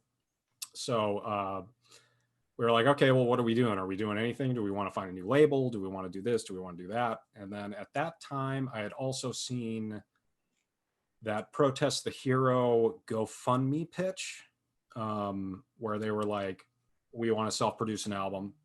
And that influenced me a ton, where I was like, well, we should just do this. And there was kind of a game plan. We were going to track as much of it and record as much of it with Max as possible. And Max did a ton. He did a ton of work, months of work on that. And then we were basically going to go do drums and vocals and finish it up with Zach, who did a great job on it too. And we did that. And then this is what I thought my ace in the hole was, is I was like, well, I'll just go hire our old PR firm. That's all you have to do. You know what I mean? So I went and hit up Adrenaline PR, and I got a promotion plan in place. And that's that was funny because we hired them to do press for us. And then I was shocked when they came back and they're like, so do you guys have like videos or anything to promote the album with? And I was like, no, you're supposed to magically promote it for us. You know what I mean? Like, I was just so dumb. And that's like when we did stuff like the infomercial and hilarious. That was super last minute. Those are trend setting. Yeah. Totally. I'd love to pull that up at some point if we could. Sure, man. Yeah, we should. There's some of the jokes are a little cringy, but there's a lot of it I stand by. I remember it was funny while we were making it. I was like, man, I kind of like making this infomercial better than making the album. Is that yeah, you know what I mean? Well, I'm a huge Tim and Eric fan, and it got me. Oh right. yeah. You guys totally fucking had that Tim and Eric kind of editing to it. Well, the whole time I was tracking the album with Max, because he did, he did all the string instruments, and he would have Tim and Eric playing on a little TV in the corner the whole time. So just by osmosis, you know what I mean? It was just like kind of a Tim and Eric vibe, and we definitely totally bite off of them, like the whole like fast editing thing and all that shit. Yeah. Oh yeah, dude. Well, that's actually Doug Lusenhoff who does all that editing. His style's so unique, dude, and it's great. That's like at least half of that show is just the editing aspect of it. Yeah, it's like kind of bad on purpose editing kind of stuff.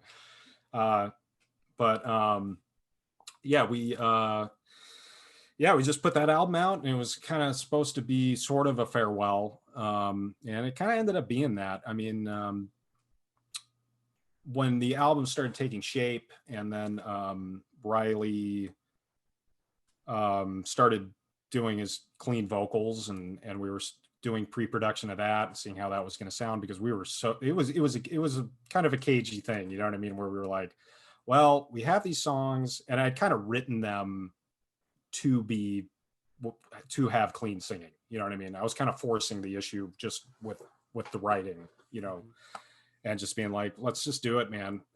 And there was some reticence, and then once we got some pre-production, it was like, okay, well, Riley can definitely do it. And then hearing him do the clean vocals in the studio with Zach was freaking awesome, dude. It was really cool. And that's when we had that moment of like, is this a farewell album, or should we like try to get back? You know what I mean? Should we just like try to run with this? Cause we were pretty proud of it, you know, the way it turned out. And yeah, dude. Well, I mean, you should be, to be honest. That's my Son of Aurelius album for sure. I like the first one, but the new one just fucking it. Like I text you the first time I listened to it, and I from front to back, and I still stand by it, dude. It's like a emotional roller coaster that it hits you with all the emotions along the way, but it does it in a way to where you're coming off of one emotion and it takes you into the next one. The transitions are really nice. You sent me the sweetest text of all time. I think it was like maybe the album had been out for a week or something. And I was like, hey man, check this out, dude.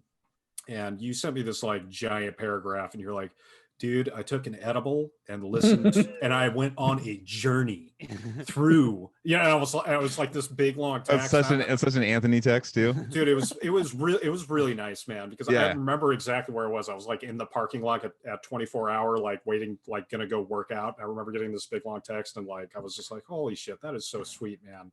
Well, yeah, dude, it's all the truth too. I mean, if you get something like that from me, I'm not gonna fucking put some effort into all those words if I don't mean it. You know what I'm saying? You are a vocalist after all.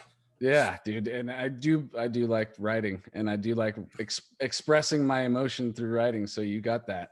Yeah. Well, I remember one of the things too when we were about to do one of the Aurelius casts. So me and Cary and Son of Aurelius used to do like a podcast back in like 2012, 2013, 14. They brought me in the studio to listen to it, and Cary didn't preemptively tell me anything. He didn't say that's going to be clean vocals. I heard farthest reaches and stuff. So I was expecting that kind of like at the gatesy, kind of more aggressive at the gates style is what I was like going into it. And I remember he blindsided me on purpose, which I know what Cary does, and just literally like brought me in there. And I was like, when I first heard it, it was kind of like the same thing happened when with Decrepit, with coming from Anti Begins and doing the next album, whatever I forget. Diminishing. It's one of those things that's such an extreme change that I remember hearing that and going like, dude, you guys are fucked. Because when I heard that, I remember that was the first, because it was an initial reaction that I had, and I'll preface it with that. Later on, you look at my Spotify. I looked at my Spotify like all-time playlists, and there's 3 Son of Aurelius songs from Under Western Sun on my all-time last 6 years that are in my top 5. In my top 5. But I remember I got you, bitch. I got you. I know. I remember like hearing it for the first time, be like, you guys are blowing it. Like, I remember because they brought you me were in not there. dude, you weren't the only one, dude. I remember Yeah. and we were showing you the pre-production which was a little rough, and it was a lot of like, okay. But I was like, dude, it's there. It's right there, dude.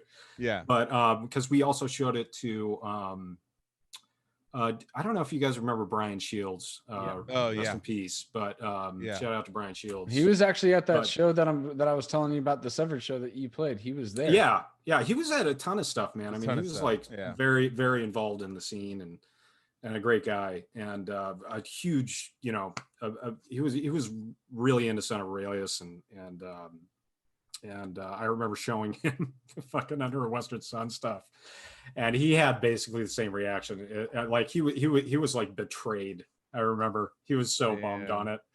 He was like, I showed him like a clean singing one, then I showed him like the most death metal, like one of the more death metal ones, and he was just like, yeah, probably stick with the death metal, dude. I don't know about this. And I was like, ooh. I remember the initial impressions from most people were like, guys, like, I don't know, man. Like, but the set of balls that you guys had to put that out, like that literally, I mean, looking in retrospect, like the set of fucking balls you had just to go do that, like from having Farthest Reaches first and then going to Under and Western Sun.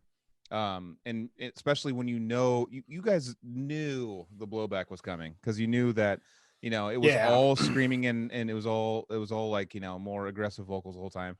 And you went to this clean singing thing that was like, it was changing your style almost completely. And at the time I saw the writing on the wall, like, they're screwed, blah blah, is what I first literally when I first heard it, and it went to like become one of my, it's still literally one of my favorite albums of all time. Well, thank you, man. No, seriously. Yeah, unfortunately there, I listened to it like today. this. It's still in my truck right now. It's got my it's nice. Yeah. It's in my center console right now. I only got like listening to it right now. No. 15. No, I'm not even listening to you guys. Because I still listen to CDs because I drive a 2004. I don't even have an auxiliary plug, so I just I used to live that life. Now I've got like a Bluetooth. I'm not kidding. I've got a Bluetooth speaker, that you take to like pool parties in my car. Nice. My wife just looks at me and is like, "Hey, you got I'm divorcing you." Yeah. I've had that thought too. About that, having the physical copy of that CD too. This is actually not even what I was going into, but you just made me think of this. Was when I saw the original artwork that was gonna be the original cover art, but now it's just a cover of the CD. Yeah, you had showed. I was at Joel's old apartment, and you had came over with it. It was like, it was a real small piece of paper. I thought I expected, you look at that looks like it would be something huge, but no, you came in, it was only like maybe like a 7x7 piece of paper or something. Yeah. Well, it was, shout out to Jesse, dude. Wait. Oh, there it is. Yeah. Joel's showing part of it. Yep, on his that's shirt. part of it. Yeah. Okay. It's in color on the cool. CD. Yeah. Jesse did like a full color version, and the idea was like, try to make something like the Farthest Reaches cover art, which was very busy and very colorful and a whole lot. And I was like, just go to town. We've known Jesse forever, and we've always known him as this incredible artist. You know what I mean? And I was like, listen, man, just go to town, dude. And he did. You know what I mean? Like, it's an insane piece of art, dude. You get up close to it, there's strings threaded through it. Oh yeah, dude. He's like he's an avant-garde, he's a true artist kind of character guy. And he also went to school for art, and he does sculpting and he does the whole deal.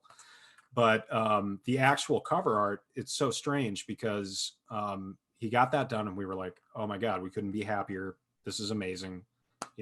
He didn't want any money, but I think I paid him like $200 or something, just because it was, I was like, I got to give you something for this. Mm-hmm. And then he was like, I'm also working on t-shirt designs for you guys. And I was like, no shit, dude, that's awesome. And then he showed me the album cover of the kid with the guitar. And I was like, wow, that is a really great shirt.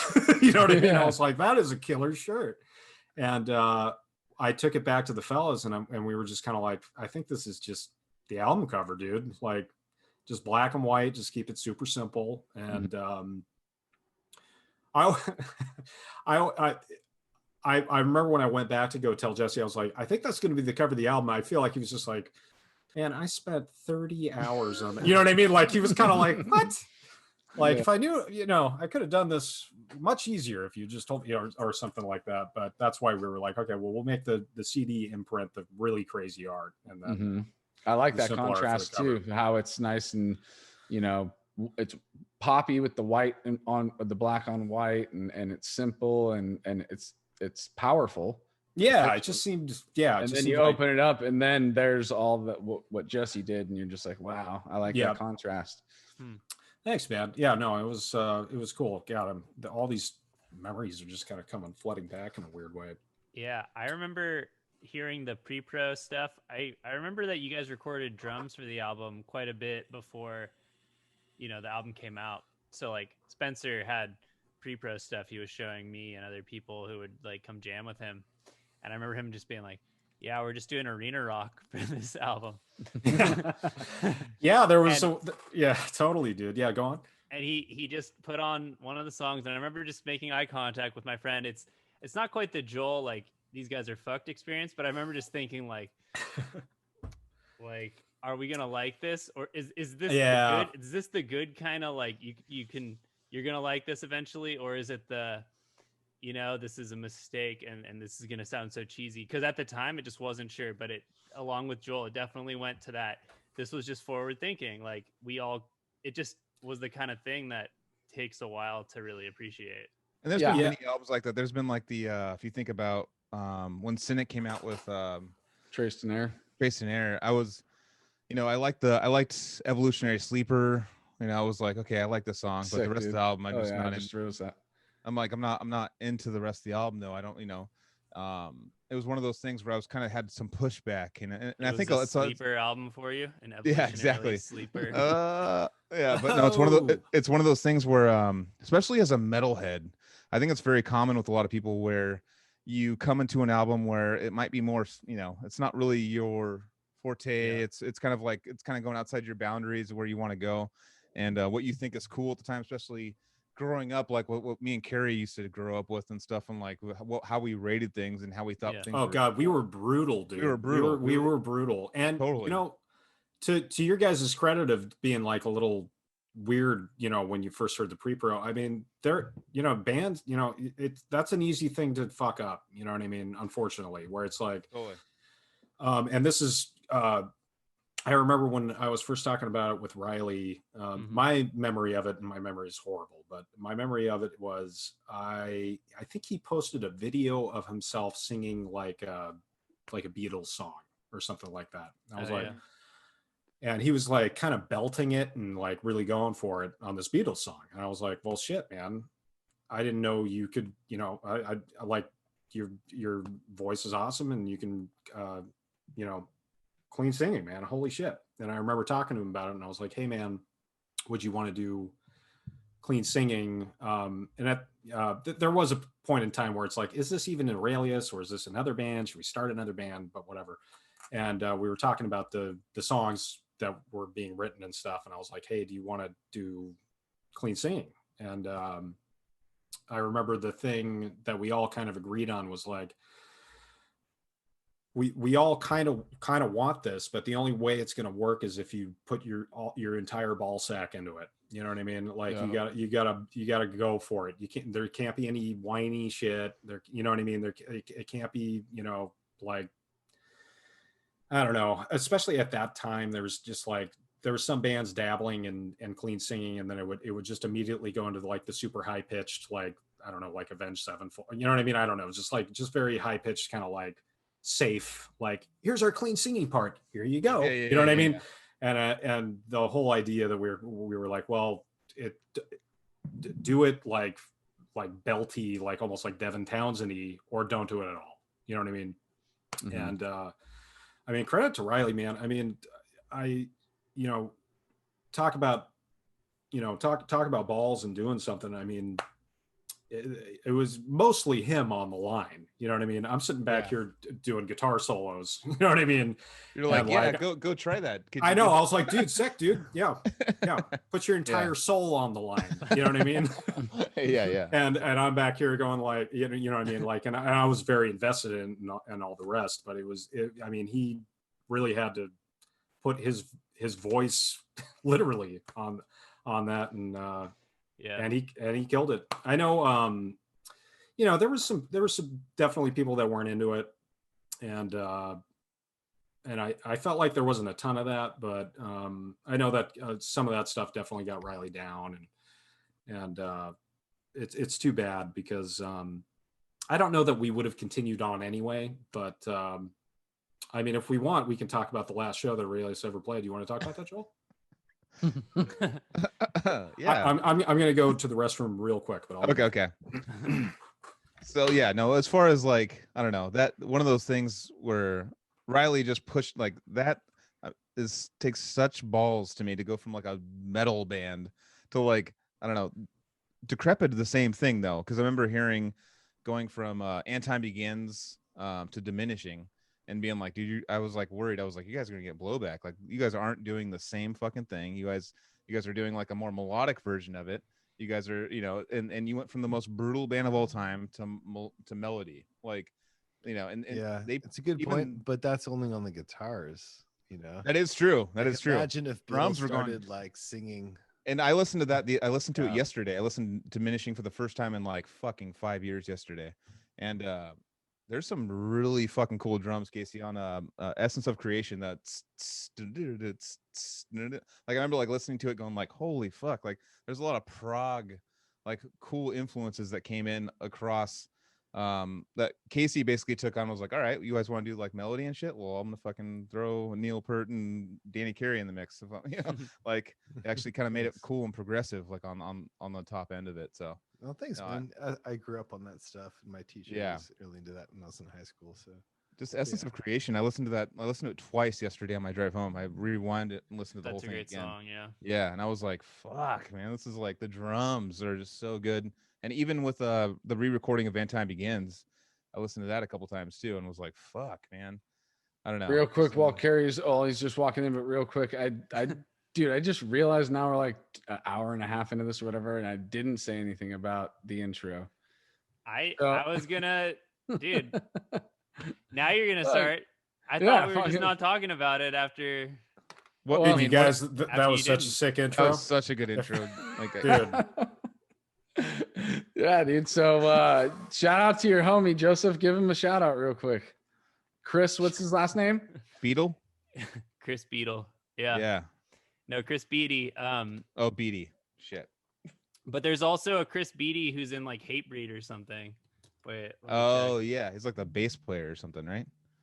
Yeah, I don't play in a band with the bass player of Hatebreed. I play in a band with a guy at the same name as that guy.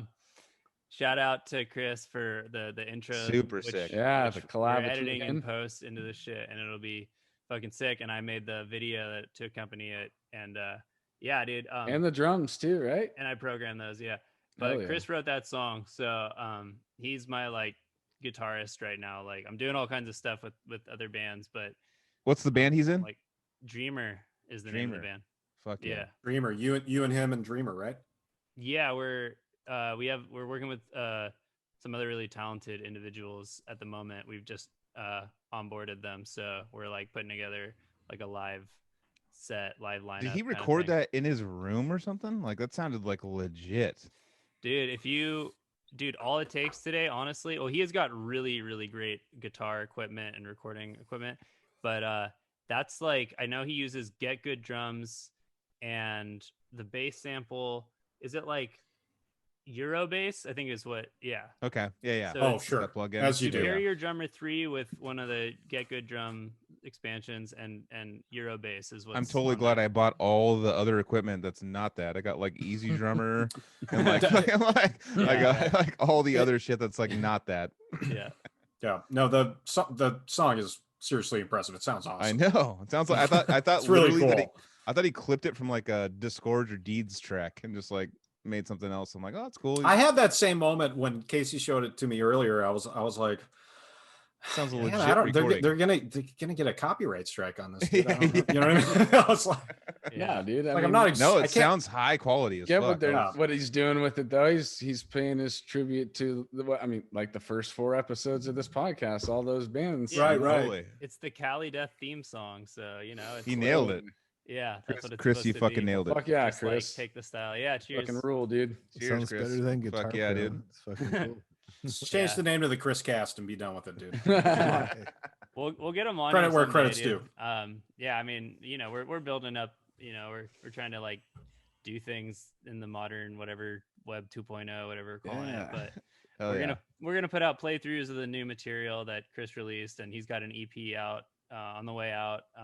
We're like, you know, demoing it right now. So yeah, dude, it's really exciting. to And be like you working with said, him. he played the Defeated Sanity album all the way fucking through on video, Yeah. right? We shared it on our page, the Cali Death podcast page, Ridiculous. like Facebook, so you can like go back. He filmed every song on the new Defeated album playing guitar on it. He just learned that in like 2 weeks. So I wish, God, it would be cool if he was wearing like a fitness tracker. You know what I mean? Where you could like see how many calories he burned. Not You wearing know what I that. mean? but he's wearing a cool Mr. Bungle beanie the whole time. Oh, that's Oh, awesome. Shout out, nice. Mr. Bungle. What Yeah. up? Yeah, Raging Wrath of the Easter Bunny. there you go. Cheers. Fuck yeah. Cycling back, I was gonna say about this before we leave on the Under Western stuff, and Riley in particular, his vocals. So, Cary, you know, I was in Kanos with Riley. Oh my God, this goes so deep. Yeah, man. Joseph, where have you been my whole life? How did this happen?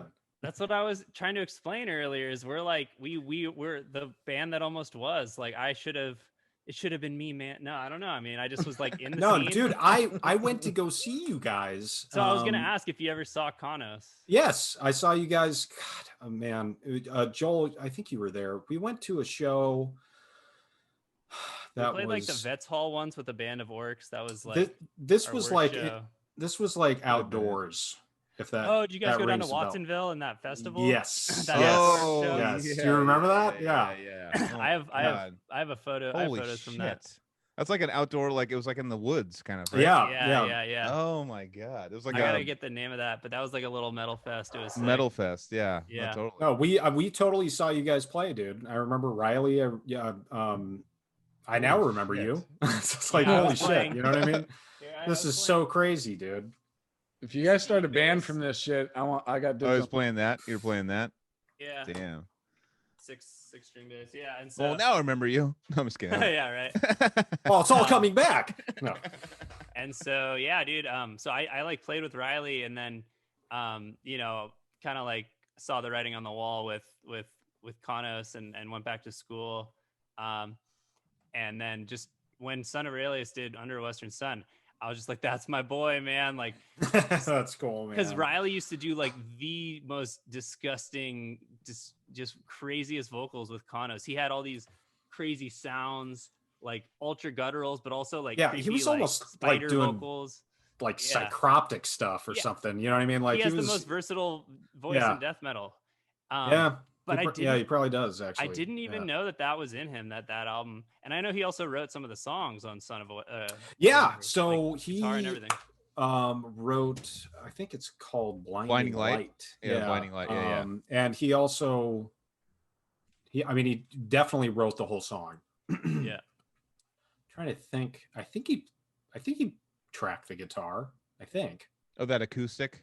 Yeah, it's my Taylor from upstairs. Yeah. Stop I think talking to he your wife did. like that. Because I remember Like, him like It's I not. was- He's not Okay, talking about chill. his wife, dude. Somebody's upstairs stitching his clothes right now, dude. I remember going to Max's studio and like I was tracking my own stuff with him. I was doing demos with several bands with Max at the time, and Riley would just like come in with his guitar and just like, I just gonna go like sing, and he would just be in there just singing super loud over himself strumming guitar and just like getting it out, you know. So Yeah. and it just, you could tell like the whole band, it's that album's kind of like a breakup album with the music industry or something. Like There's like Yes, it was. I mean, Yeah. there's a song called "Attack on Prague," like where we're like roasting our own album. You know what I mean? yeah. It's literally going for it in all the ways. It's funny. Early on, there was some talk of like doing it like as a concept album, and then that's kind of where, if we get to it, you know, I was just about to say this other thing that we may do at the end, tease, but that's kind of where I remember me and Riley trying to come up with like a story for a concept album and stuff. And I was dog shit at it. I was no good at it. Riley actually had like a pretty good idea, and he had like characters and themes and all this stuff. And I kind of liked the idea of like, oh, you know, like here's the theme for the protagonist, and maybe it like comes back in through other songs. It was completely up my own ass with it. But that at a certain point, Riley's just like, let me just write about what I want to write about. And that's kind of what we went with. But that's so crazy, dude. You're in Kanos, dude. Yeah. We were sick, dude. I mean, I really, really liked being in that band. I was only in that band for about 6 months, and we only recorded a couple demos and did a few shows, like maybe 5 or 6 shows. But, you know, I felt like the material, I wasn't writing, I was learning the material and kind of just getting ready to contribute when we fell apart. But I kind of like was the more like, oh, I'm going to tab our shit out and like get us on a click, on a grid. Well, yeah, that kind of that aspect that you kind of need if you're trying to record with people who aren't willing to just like let you guys fuck around. But yeah, like there was some ultra creative synergy in that band, and the rest of the band except me were living in a house together. I lived like not far away, but just like the dynamic of the people in the house, and you know, being a little too close. And then one of the guys had a kid, so that was kind of this one. You know. If you have a kid, you're not very metal, dude. It just, you know. Yeah, no, that's written right on the wall. Yeah. Yep. That's part. What do you think about that, Tony? Dude, I'm trying to keep myself from laughing at Joel right now, dude. Yeah. Look over at Joel, and he's got that same fucking face, dude, that he just has when he's sitting there, dude, and he's trying not to smile. You'll see it in your text messages pretty soon. So you can roast me or something. No, nothing to do with you. And, no, sorry, dude, I wasn't even paying attention. Are you guys like sending secret text messages to No, each other? No, dude.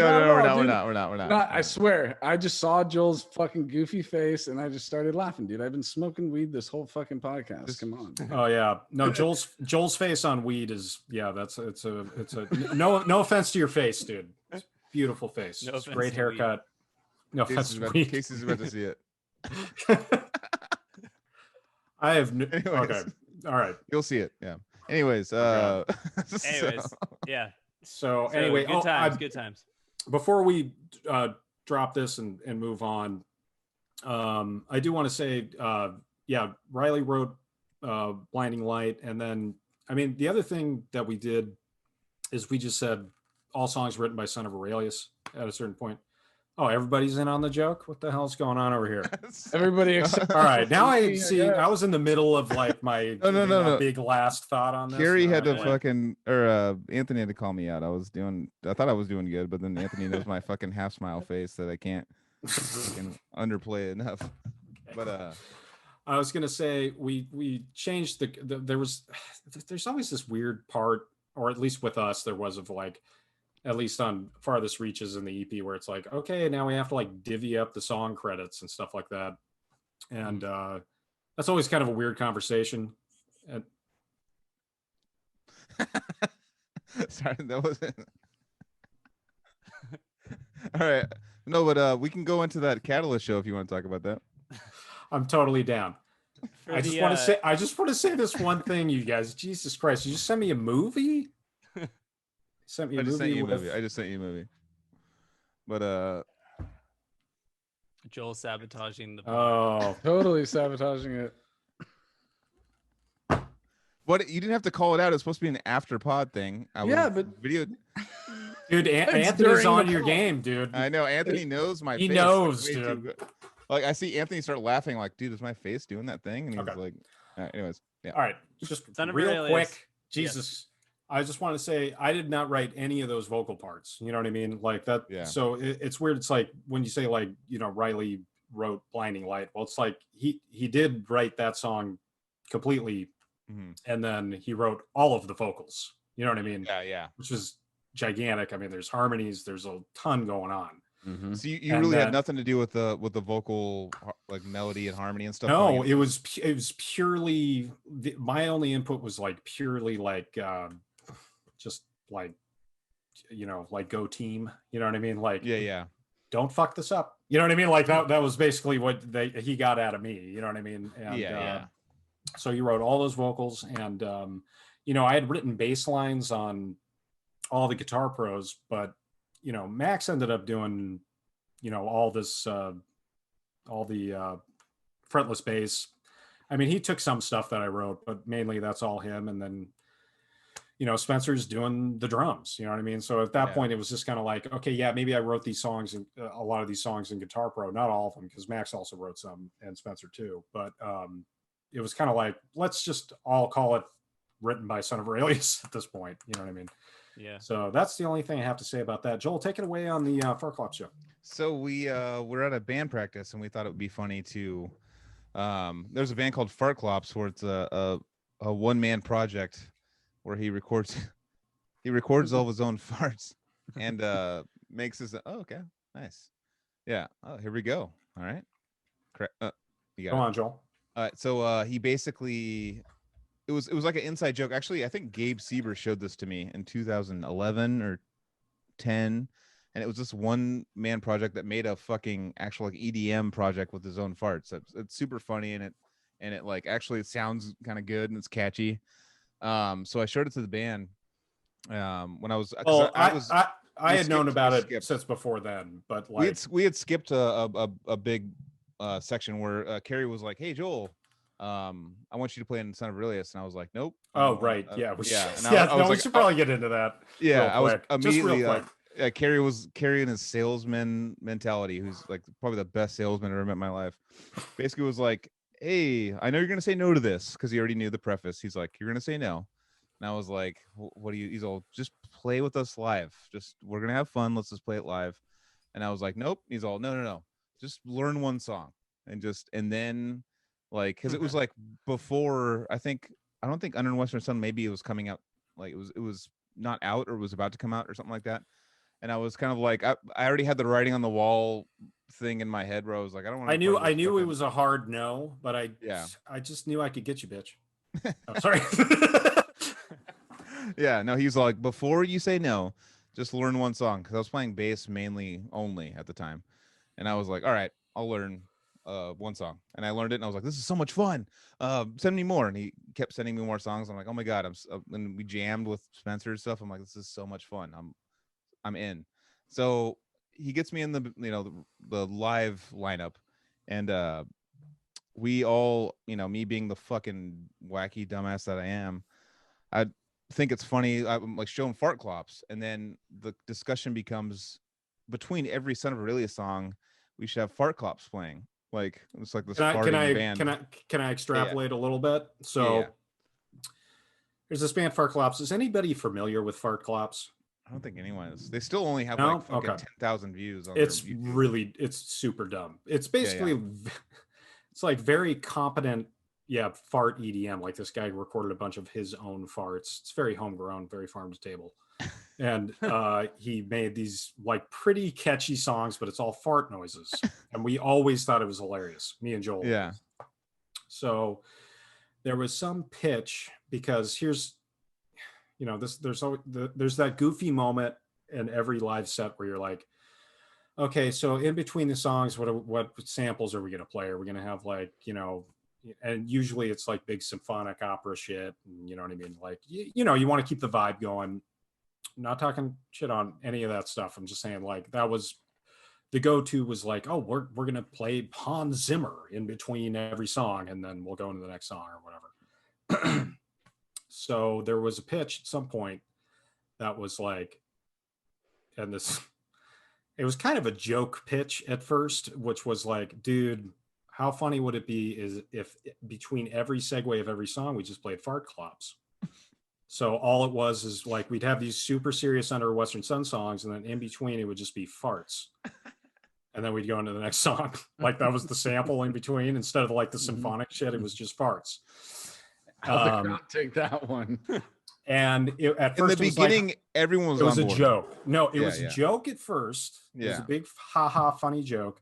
Yeah. And then at some point, everyone basically decided, and by everyone I mean especially Max. God bless Max. It's a funny bit, but he was just like, no, it has to be that. Now it has to be that. And then I remember at a certain point going, guys, I don't know if this is such a good idea. Actually, it's a funny haha joke, but I actually don't know. And I got completely overruled on all of that stuff. And I actually thought it was kind of funny too. But go on to how the actual show transpired.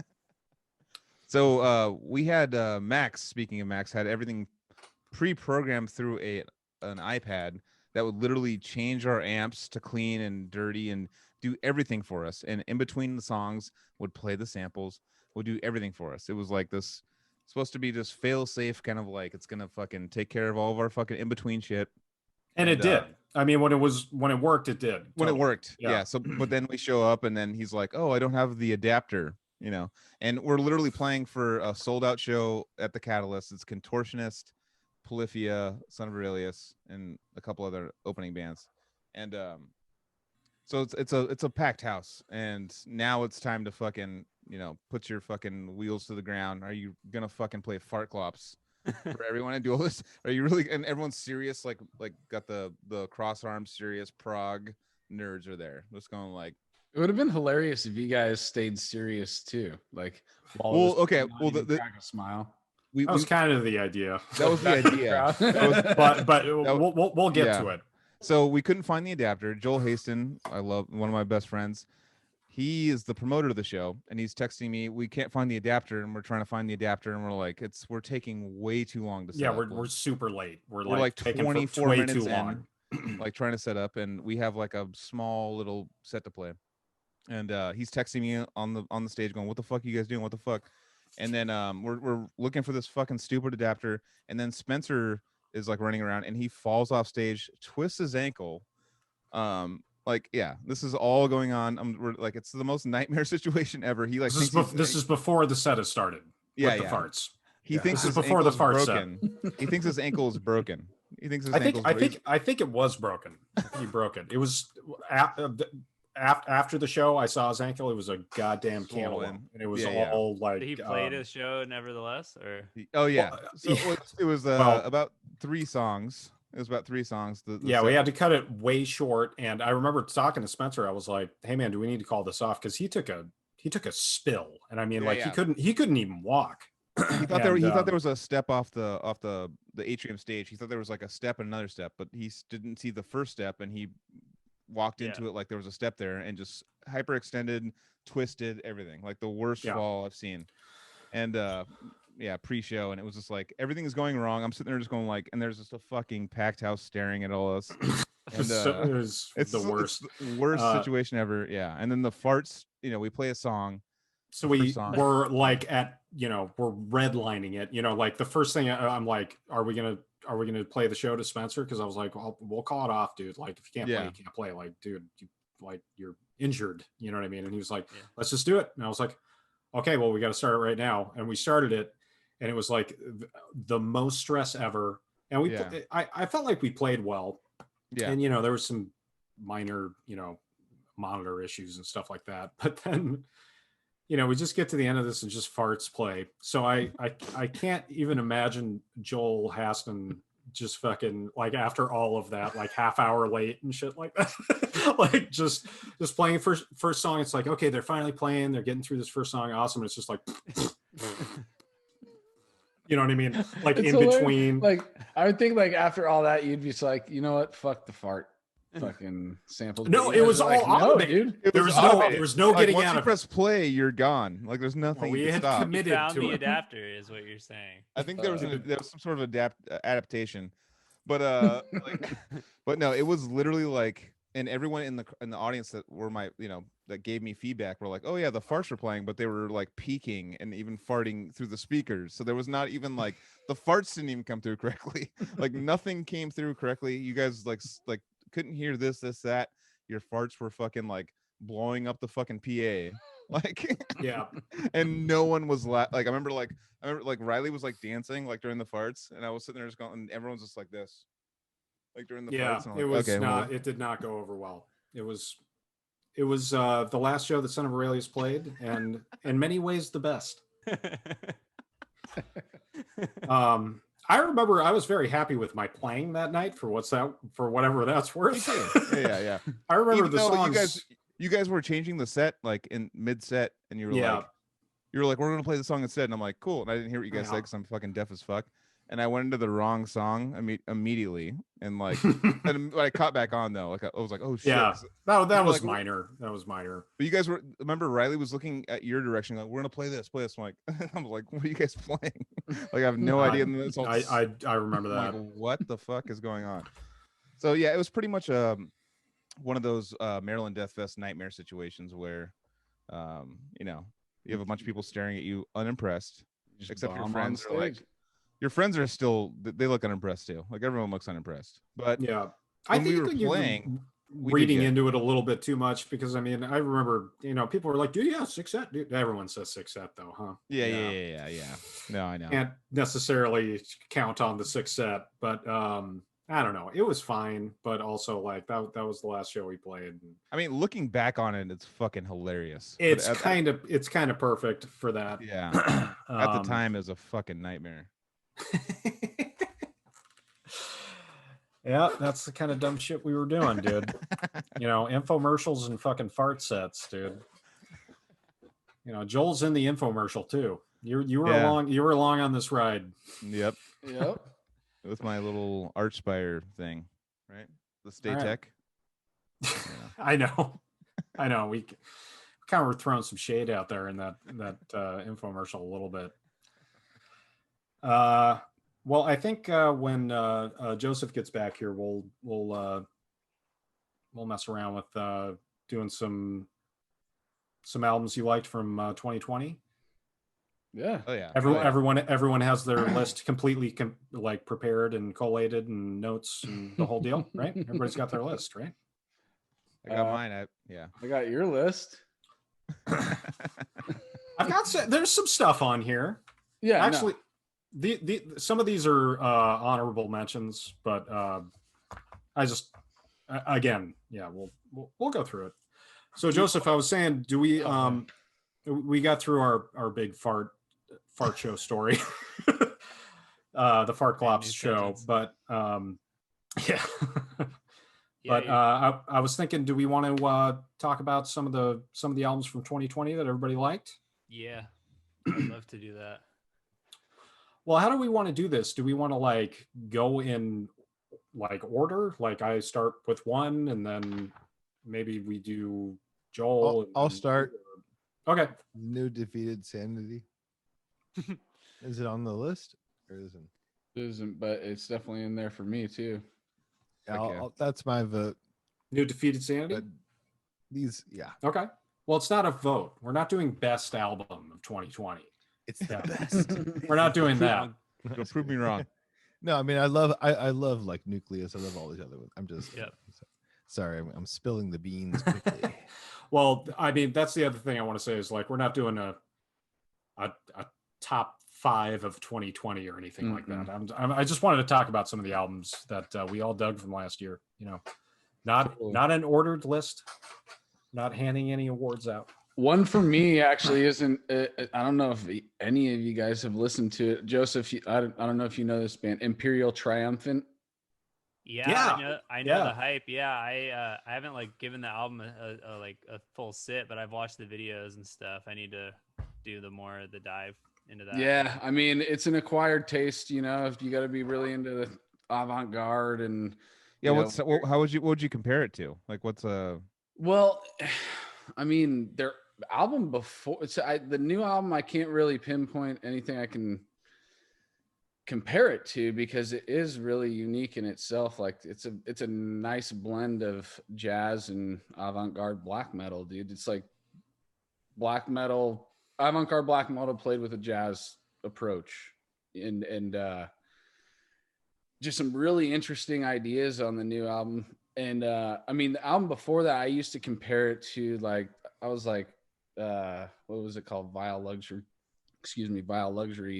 I would compare it to like Gorguts Obscura and Oh, wow. Emperor Prometheus had a kid, and that kid grew up on John Zorn. That's what I would call that last album. This one, That's awesome. That's a really good description. That's great. but this new one, I can't really, I mean, it's all those elements are still there, you know, but they have something new that they're bringing to the table with it. And it was just one of those standout albums. There's some really crazy ideas in the drum section of that album too, dude. There's and the ideas behind the songs too. So luxury, very evil, you know. So it's like they're taking a new approach to evil. They're gonna look at, you know, like luxury and high society and all that shit, and call it, because they're from New York, so they're fucking walking through all these fucking skyscraper corporate buildings and fucking seeing all this evil surrounded by them. It's like, why not talk about that evil? They got some grit to them, you know what I mean? Yeah. Just a bit of an edge, you know what I mean? Totally. I like that.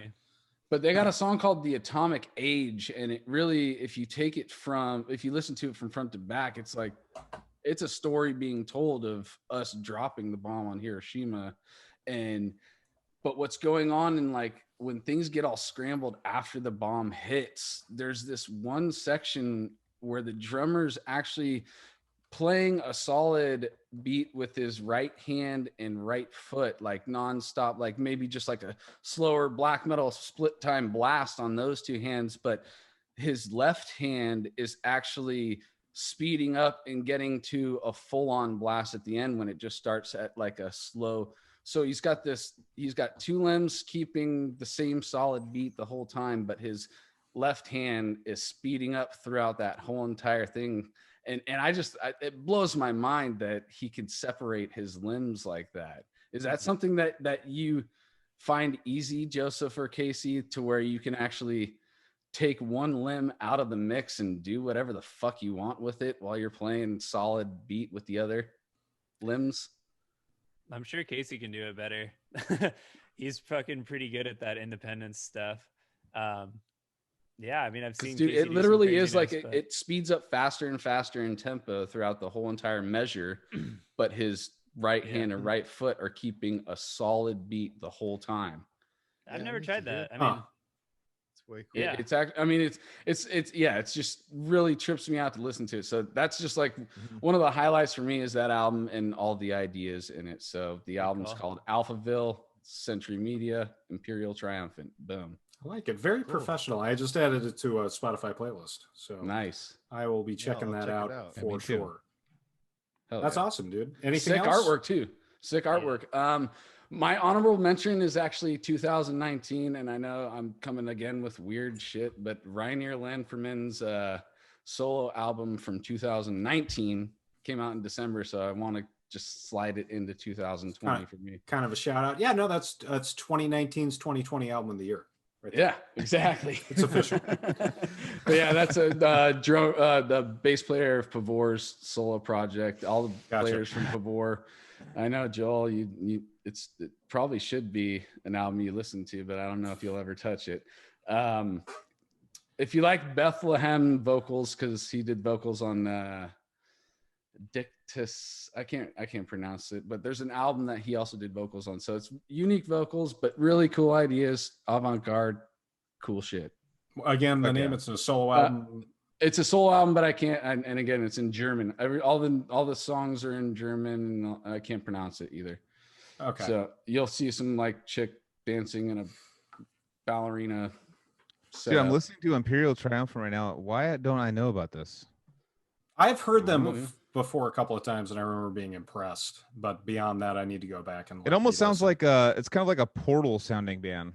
I was gonna say Portal. It's cleaner though. It's definitely cleaner than Portal. I really haven't gotten into anything like Portal since. It's not murky like Portal. You're right. it's a cleaner What the fuck? production. This is It's got super good. horns, right? Like horn They sections.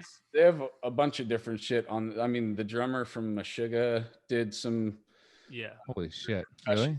shit on there. Yeah. The drummer's actually from another band that is composed by John Zorn called Simulacrum, Yeah. and he drums with the guitar player from a weird band called Cleric. He's just an all around sick drummer, dude. Like I love it when a guy takes jazz and infuses it into metal, but like in his own unique way. You know what I hear from this? I hear a lot of like a psyopus mixed with like symphonic blackened death metal. Okay. Like That like sounds psyopus. amazing. Yeah, I hear dude, like the That's a psyopus weird shit. that's a great. And Anthony, I'm impressed. You keeping up with the I know. Can you skip I- me? the weird stuff. You know, you're bringing the weird. I've always been Yeah. into I the was weird gonna shit, I was gonna dude. comment on that. Yeah. Yeah, bringing the weird to the Cali Death year-end list. Yeah, dude. Trademark.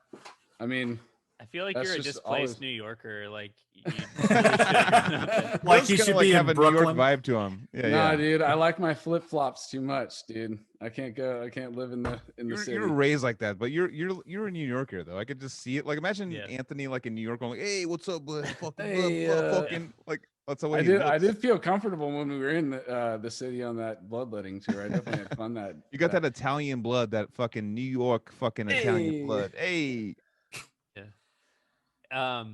Joseph, Well- you got anything? Yeah, I got my best of 2020, my favorites. So first on my list is the Igor Spirituality and Oh, yeah. Distortion, which I think for me that was the most like, oh, this is totally new and just like good.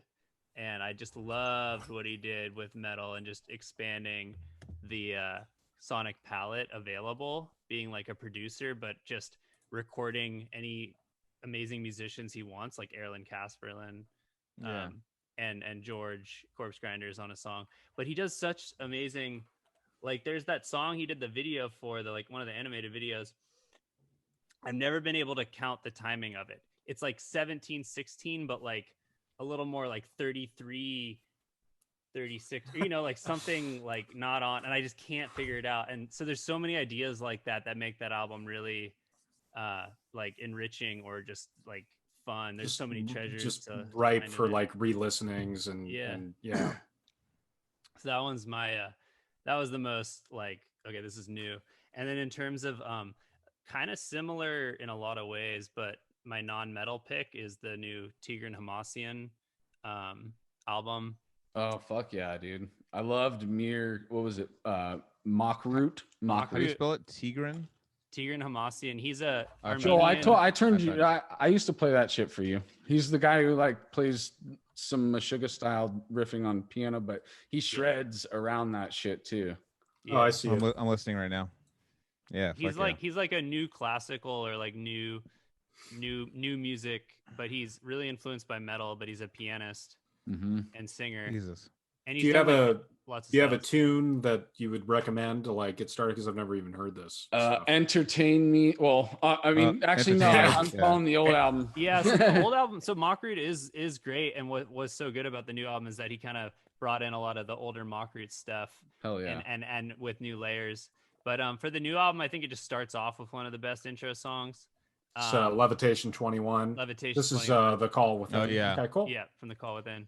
And Tosin Abasi is like a guest soloist on the album. So Jesus. Oh, that's cool. Shout out to Yeah. Nate from Ontogeny for turning me on to Tigran, because I went over to his place one time and he fucking showed that shit to me, dude. And mhm. ever since then, dude, I've been way down. Dude, with shout out that to shit. Nate in general. Like I remember like going to his house back like in fucking 10 years ago, and he's like, I'm working on new Ontogeny stuff. You want me to play you a song? And he just sat down in front of his thing and just hit a bunch of like, he called it dog shit, whatever the weed strain was.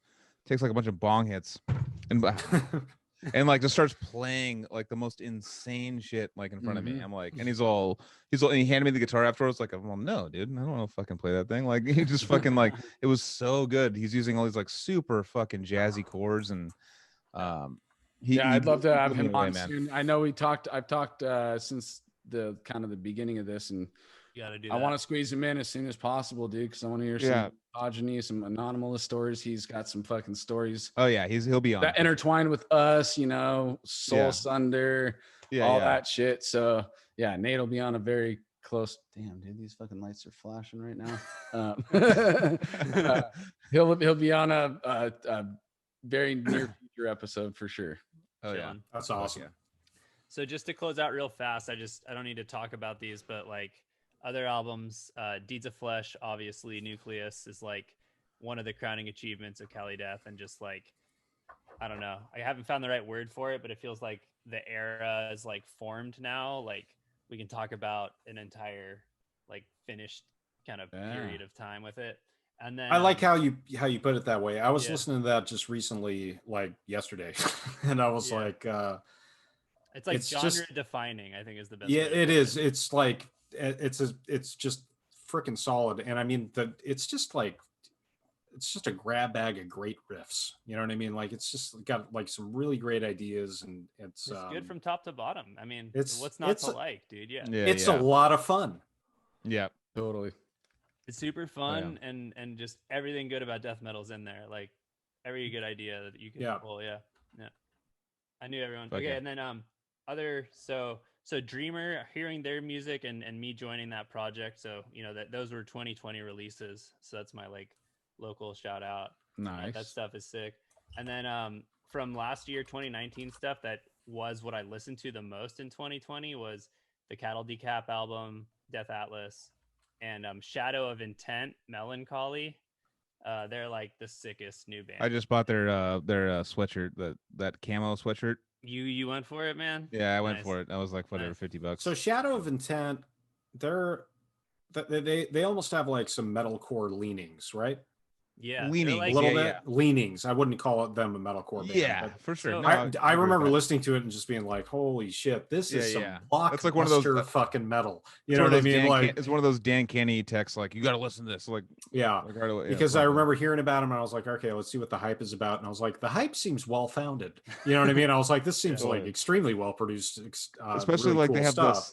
they have Yeah. symphonic stuff that kind of backs it up. It's kind of like this epic, kind of like almost like a Dimmu mixed with like deathcore and Dude, crazy death metal. yeah, they're going for that epic tragedy thing, man. Totally, You know what I totally. mean? That's it's kids that like grew up on Demu, Behemoth, and Yeah. that, and then they're just like American kids like doing it, but they're from America, so that it's got that like new American metalcore kind of like foundation. totally. But Yep. it totally works. And I mean, I've never really been into deathcore, but they are like almost like post any kind of separation. Like kids from my agree with you. generation don't really have the scene designation difference. It's just kind of like Yep. we just integrate all the influence that we like. So Nailed it. And also, like, you know, metalcore was very much born out of, you know, like At the Gates. It's very much born out of like a lot of the Swedish, you know, Dark Tranquility and fucking In Flames and stuff like that. You know what I mean? And it was like American, you know, a bunch of young kids were listening to that and they made their own version of it. Exactly. With, you know, pretty good success, obviously. You And know then what I mean? deathcore is the same thing. And, Coming from the kid and- wearing yeah. the Winter Sun and the Opeth shirt. I'm such a fucking scene kid, dude. You're like a Prague fucking drawing meme, whatever those characters are that people make memes out Well, of. I had to bring my A game. I thought about my outfit quite thoroughly before I Hey, man. went on the Join the Cali Death. party, Yeah, bro. right. yeah. I got this in it. Yeah. Yeah.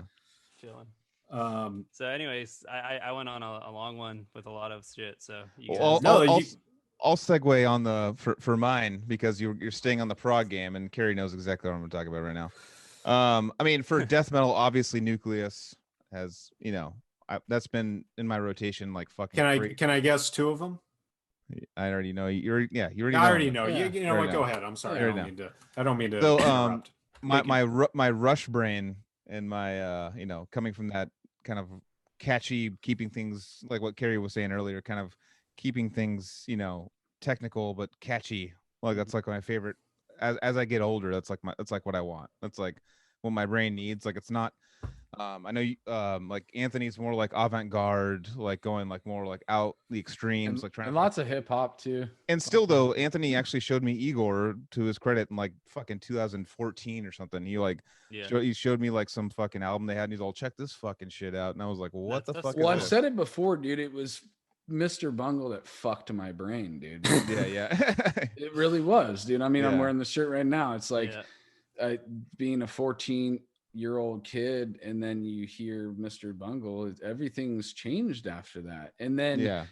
and then it's like a crossroads. If you end up digging that shit, then it gets solidified in you, and then anything you come across after that has that flavor, like, you know, the packing in as many genres of music as you can onto one album, but doing it in a tasteful way, and like a Stratosphere and Yeah, yeah. and anything Jean Zorn, I mean Naked City and all this shit. It's like you just become so accustomed to it. I now just love it and accept it. And Actually, one of the top 3 is going to be Red Fiction. I've been listening to that a lot lately, which is basically a Stratosphere continued a little bit. It's yeah, it's actually I Wait, looked into really? it. It's Atomic Yeah. Ape. Atomic Ape Yeah. was actually Oh. the project that it used to be.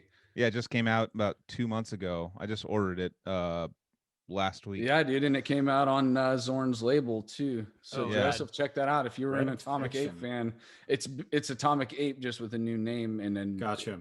you know. Oh, okay. Yeah, I've seen Atomic Ape live opening for Consider the Source. Sick. And I mean, I know I like Jason Schimmel. Yeah, one of that's my who, favorite guitarists. that's Red Fiction's main songwriter. Mhm. Yeah. Yeah, it's fucking. I mean, And you know, he's I in the love Orange Chiefs. He's in Orange Tulip Kicker Chiefs Conspiracy. and- Yeah, Yeah, Orange I Tulip love that Conspiracy. shit too. Yeah. But number 1, fuck, Carrie knows what's coming. I don't know. It's between Wait, two. Your Yeah. number 1 is number 4 on this list. Is it? Okay, I don't It have might the list. be. The number 4 on the list is Haken. So number 1's Haken. It is. Virus. It's not. It's not. I know. It got Caligula's, it got overtaken Yeah. because listening to that album in depth and understanding the fucking time signature shit that they're doing on that and making it catchy and listening to it over. They have the song called it's a 4-part song called The Mhm. Messiah Complex. That Actually, shit- it's actually a 5-part song. Oh, 5-part song. Sorry. It's on the notes, bro. I don't have the notes, but I mean, that's not even, that's my favorite song on that album is called The Strain, but that 5-part sequence, it's like winning on, you know, all the prog magazines and stuff. It's like number 1 craziest prog song, blah blah blah. To me, they made it super catchy. There's so many mood changes of up and down to like fucking like insane sci-fi weird nerdy shit to fucking, it just goes all over the place to the heaviest fucking shit I've ever heard in my life. Yeah. How Like, about that guitar player, man? I know, um, both Is those that guys, both Richard those guys. Hentschel or something? Yeah, yep, Yeah. yep. I just can't, like, I can't. I'm slowly wrapping my brain around it, and I listen to it daily. Still, it's been 6 months since it came out. I just So Yeah. Haken, they put out an album called The Mountain, and I swear to God, yeah, that was one of the top influences for Under Western Sun. Was like Oh, damn. good shit. so Yeah. it came out that long ago because I literally just got into them like a fucking 6 months ago. Yeah, no, because that's right. I'm a real metalhead. You're, you're You've been wasting your time, bro. no, I had I had just discovered him and I was like, oh my God, this is so good. Yeah, Yeah, no, they're killer, man. Those Brits, yeah. bunch I of know. Brits. Those guys, And then they're killing it. number 2 is obviously Caligula's Horse, Rise Radiant. It's just just the timing. Oh, he's giving the wife the he's got right. wife. I'll be back. You guys talk amongst yourselves. Go for it. So, But I Rise Radiant said it too fast, dude. What'd you say? Caligula's horse. Caligula, it's Caligula's Horse, Rise Radiant. So who's Caligula? Oh God, we don't want to go into that, but that's that's a disgusting side subject. But Okay. well, I mean, the if you want to go into like the mythological Caligula, I'm not down for that. What? Okay. Well, what part of the world? What myth? Oh, Australia. I mean, oh no, fucking Australia? Joseph knows. No, Joseph no. No, I'm talking. They come from Australia. Caligula. is- Joseph. I from thought you were Caligula. saying it's like the Australian mythology. Joseph, Classic. tell him about Caligula. You got educated. I don't know shit, dude. He's a former Roman emperor. Oh, okay. So I'm Roman. literally looking at it. What did he do? He fucked around or what? Yeah. I remember in the movie Caligula. It's one of the more fucked up movies. Anyways, if you want I to think watch there was it, a lot of fucked up back then. yeah, there's that actually is one of the more fucked up movies for Well, wouldn't back that be technically under the son of Aurelius? then.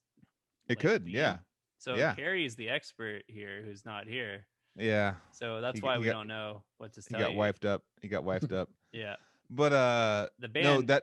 that album, that guitar player in that album, and the singer is fucking amazing. The singer and guitar player of that band is fucking ridiculous. It's yeah. Anyways, it's like Meshuggah. They basically were like, oh, Meshuggah, cool. We'll take those timings and make it an actual epic album, Mhm. and we'll base all the timings around like things that are like incomprehensible for people to listen to the first time. You got to listen to it like 50 times, and then but we'll make it catchy. We'll make it epic and heavy. That's basically what they did. So Joel, it sure sounds like you are itching to play some prog metal yeah. That's We're a going down nice- that road. based on your influences. Yeah. So I don't know. Is it going to be on me to say this stuff? Well, I or- mean, maybe we should wait for Carrie to come back. I mean, we're stuck without our guest for a few minutes now. Just announce it while he's gone. Yeah, and then when he comes back, just don't say anything. All right, here we go. So yeah, AllRealm music. It's a music band. Oh.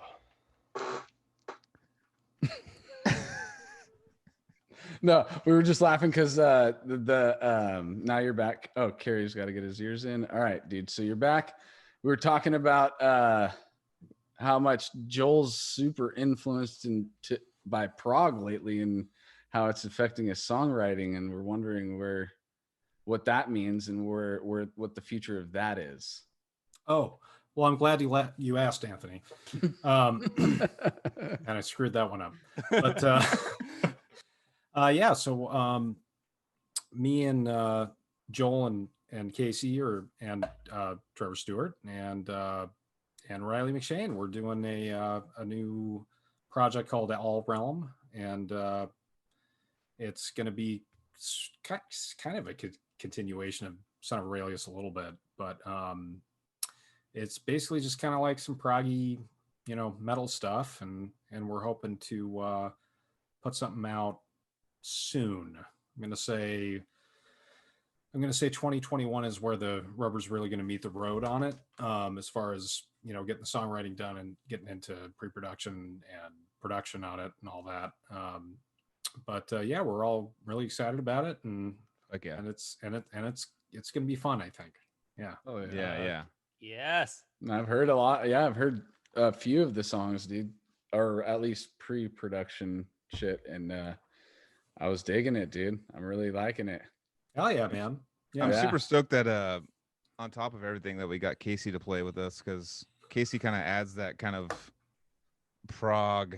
Casey's got that prog mind with that, the Neil Peart Tool kind of thing going on too. So he's he's adding all this cool prog. The rhythm sections is getting ridiculous. I love it. And Thanks, yeah, it's man. gonna be fucking something. Yeah, it's like Carrie's got his epic power metal, like flying on an eagle thing going, and Carrie's got. I'm sorry, Casey's got his like cool accompaniment that's fucking mind blowing, man. It's well, really, yeah. I mean, it's like a more, let's say, a more straightforward riff is going to live or die by the percussion that's written to it. I mean, straight up. You know what I mean? Like it completely changed the whole vibe. So yeah, writing the stuff for Casey is going to be a goddamn adventure. yeah. It's gonna be so cool, Yeah, man. it's It's fun, gonna be dude. so cool. Yeah, And we got like Riley like sending Yeah. us like these little whisper Yeah. tracks and stuff, and I'm like, oh fuck, like Riley is That's awesome. obviously Riley just Yeah. brings it, every time. And for sure. Trevor, who you live with, Joel, right? He's kind of behind the scenes for the podcast a lot, I think. But yeah, he's Totally. Shout out Trev. Got Yeah. Trav. Trev Stewart, happy birthday, bro. Oh yeah, yes. Actually, when I got back to this shirt one more time, sorry. When I bought this, I was with Trevor. We were on a date. We were to go see Miss Rungle together. That's Nice. awesome. It's adorable. That's We stood together the whole time and But rocked out, dude. he's an awesome bass player. Totally. Yeah, And, he- Yeah. Yeah. and yeah, he's playing bass. He's also he's very unique too in his approach on things. Is very, I've never met a bass player like him. The way he perceives things, the way he decides to write around things is Mhm. I think I've never encountered a guy that's, he the way he dances around things is super fucking unique. And If you it's want to awesome, hear man. him play, check out Attic Arcade. Yeah, I was about Yeah. to say Attic Attic Arcade is Arcade. his band, Yeah. and it's awesome stuff. It's man. awesome. And I the, remember and the new Attic Arcade that he's writing right Oh now man, is he fucking was insane. he was just playing it. Probably maybe you could have heard it. He was just practicing about 30 minutes ago with it. But yeah, man. Now he's. I remember going to see him live. We were supposed to play that show at the Crate Place with him, with Attic Arcade and Son of Aurelius, and we had to back out. But no, I remember watching him live. I was like, holy shit, man! Like Yeah. this is like a total proggy. It was with Spencer on drums from Son of Aurelius. Yeah, it was fucking next level crazy weird shit. Yeah, they were in like astronaut suits when they were Yeah. playing, or like jumpsuits Totally. kind of thing. It was like they were in it was like the orange suits from Armageddon. You know what I mean? Yeah. they were wearing Yeah. they were wearing the Bruce Willis suits and shit.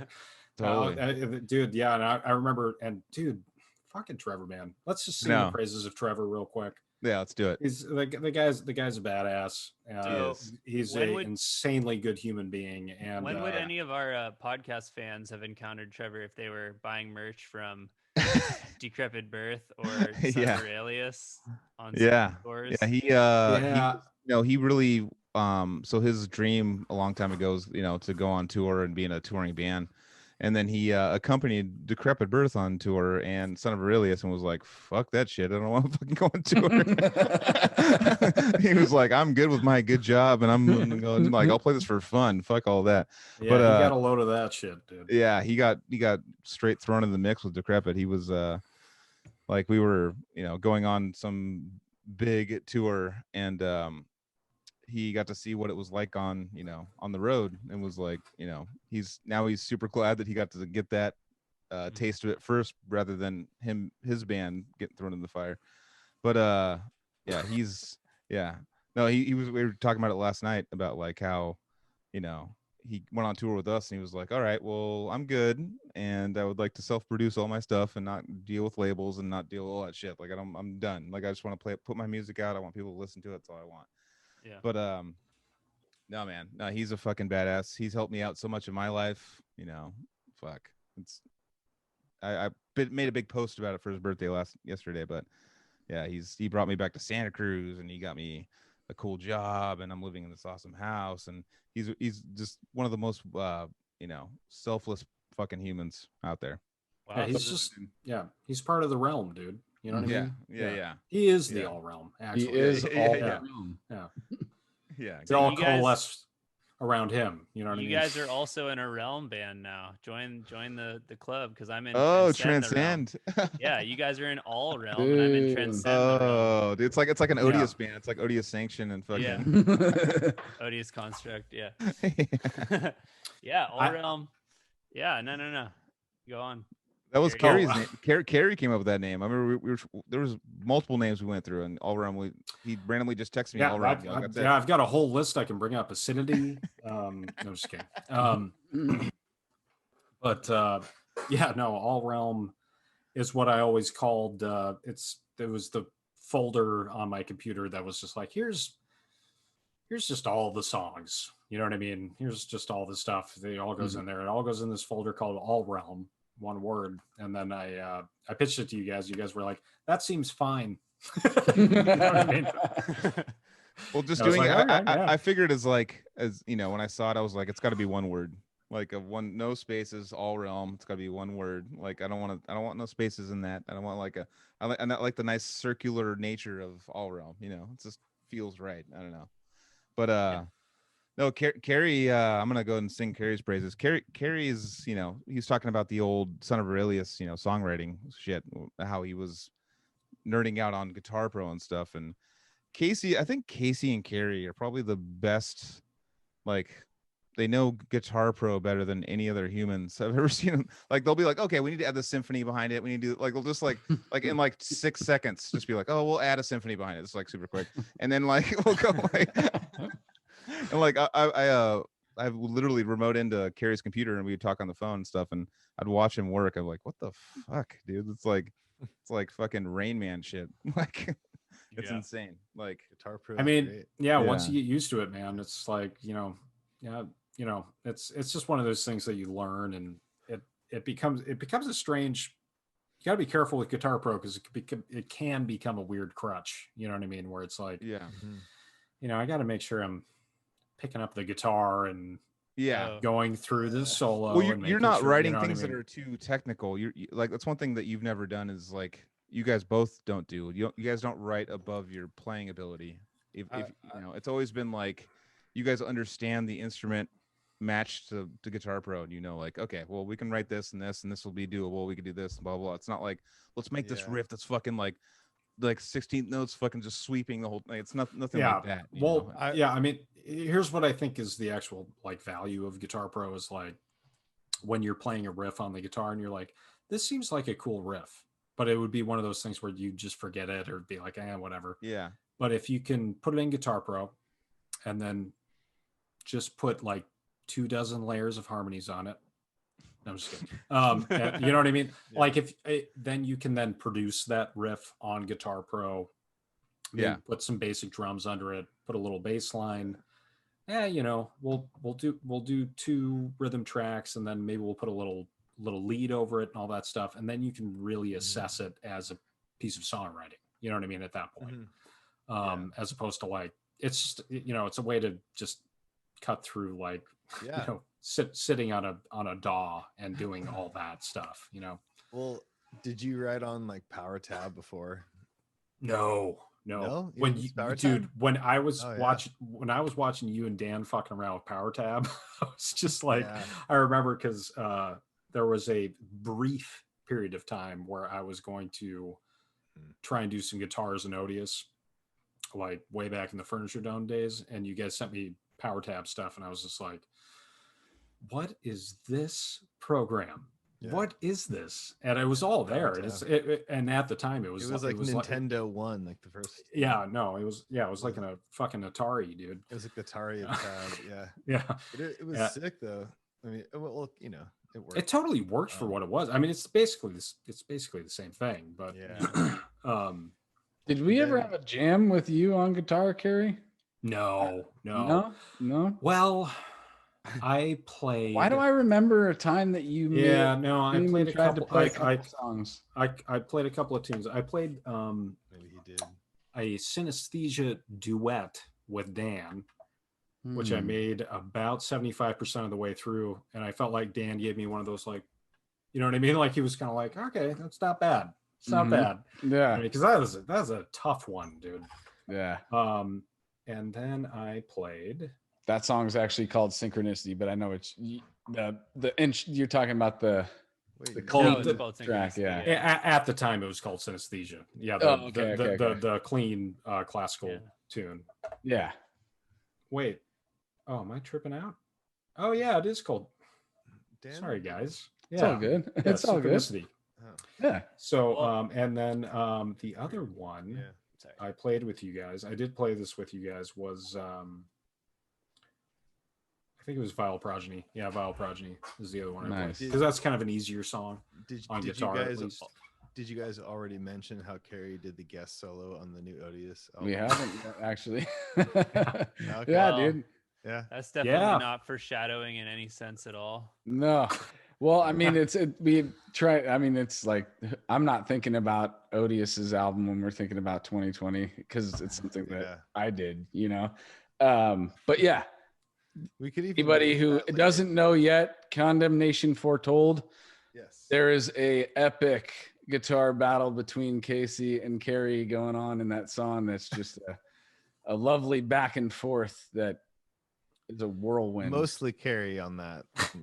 Dude, that was a ton of fun. That was me commuting up to when Joel was living in Sacramento, going up there and recording all the guitars like over and over again. You know what I mean? Like going back because, you know, stuff would not turn out so good. And then I would have to like go back up there and spend a couple of days up there. And, you know, it was also just for a hangout. But yeah, we got that done. And that was super fun. Got a little And injury in the process. I did. The first time I tried to track that, I cut my finger open. That's right. But I still tracked. I still Yep. tracked, bro. Fuck yeah. That's right. Got it. Took a page out of Spencer's book. I was like, I don't care that I broke my ankle, dude. Let's do it. Do this set. Basically the same. Yeah, Can I just yeah, say right. this is a very fun thread we're on, but I did want to point out that you did start out the episode saying you listened to Metallica Master of Puppets interlude, and that is what made you want to play guitar, and you were disappointed at picking up a guitar and not being able to sound like that. And then you just talked a lot about how you can't really assess music until like guitar that you're writing until you've written it out in Guitar Pro. And I like where your head's at, Joseph. Yeah. I'm very I think that's very, you know, interesting that probably carries over from the beginning, that you first heard that and you like all the music you've wanted to write has probably wanted to be in that full glory of multi rhythm, multi lead guitar. Just going Yeah, for it. you're probably Yeah. you're probably right about it. I've never thought about that, but yeah, that's probably true. It's just like I just want every song to be the interlude for Master of Puppets. Pretty much, man. Sue me. You know what I mean? It's like that's what all music We should should be. all have such dreams, you know. And my 13-year-old head. You know what I mean? Like Yep. yeah, that I think you're right. I think that's kind of what it comes back to. Is definitely Hey, like you come on the Cali pod, you get my assessment, you know. I You get mean, That's why we it's- call you got- that's why we call you- Joseph the professor. That is, yeah. I was just gonna say you just had a sit-in with the professor. I just had to sit in with the therapist, bro. I mean, let's be real here. And dude. just to remind It's people, kinda- Professor of psychology. he actually is a professor at That's true. And So- I hear we're going to be neighbors soon. I'm digging on that, dude. Oh yeah, I should have. Yeah, there's. Eventually, yeah, we'll talk about that. But Okay, I'm not going I to be as mean- forefront about my plans as I have been earlier. So we'll talk about that when it's relevant. But yeah, Allegedly, I heard that Allegedly, you were been moving to told- Tucson. That's all I heard. yeah. I have distant relatives out there that I'm gonna stay. No, but yeah, dude, your life and Metallica fanboy. That's everyone here. You're in good company. There's a safe space for you. So cheers to that. Awesome. Hell yeah, Yeah. dude. What? So how fun was it with Odious Mortem tracking those guitars? Was that like the most fun you've ever had, or what? It kind of weirdly was. I mean, I was Joel, you were gone, but I was just talking about I would commute up to see you in Sacktown, dude. And Yeah. And it was always the main thing was, you and me hanging out and going to like Dave and Buster's and being horrible. But the other thing we would do is we would track the solo for Condemnation Foretold, and then we would try to do some pre-pro for like AllRealm.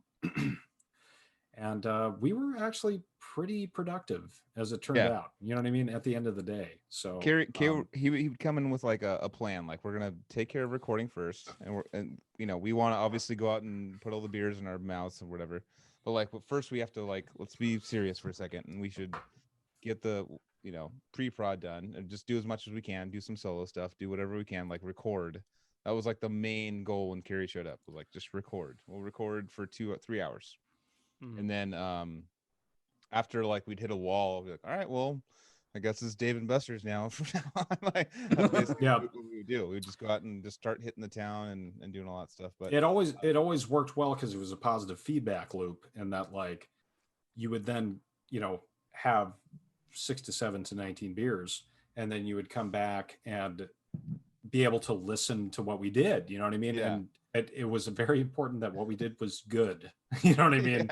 Yeah. And was gonna be good enough that we could listen to it and be like, okay, yeah, this was totally worth it. Totally. Look at us. You know what I mean? Kind of thing.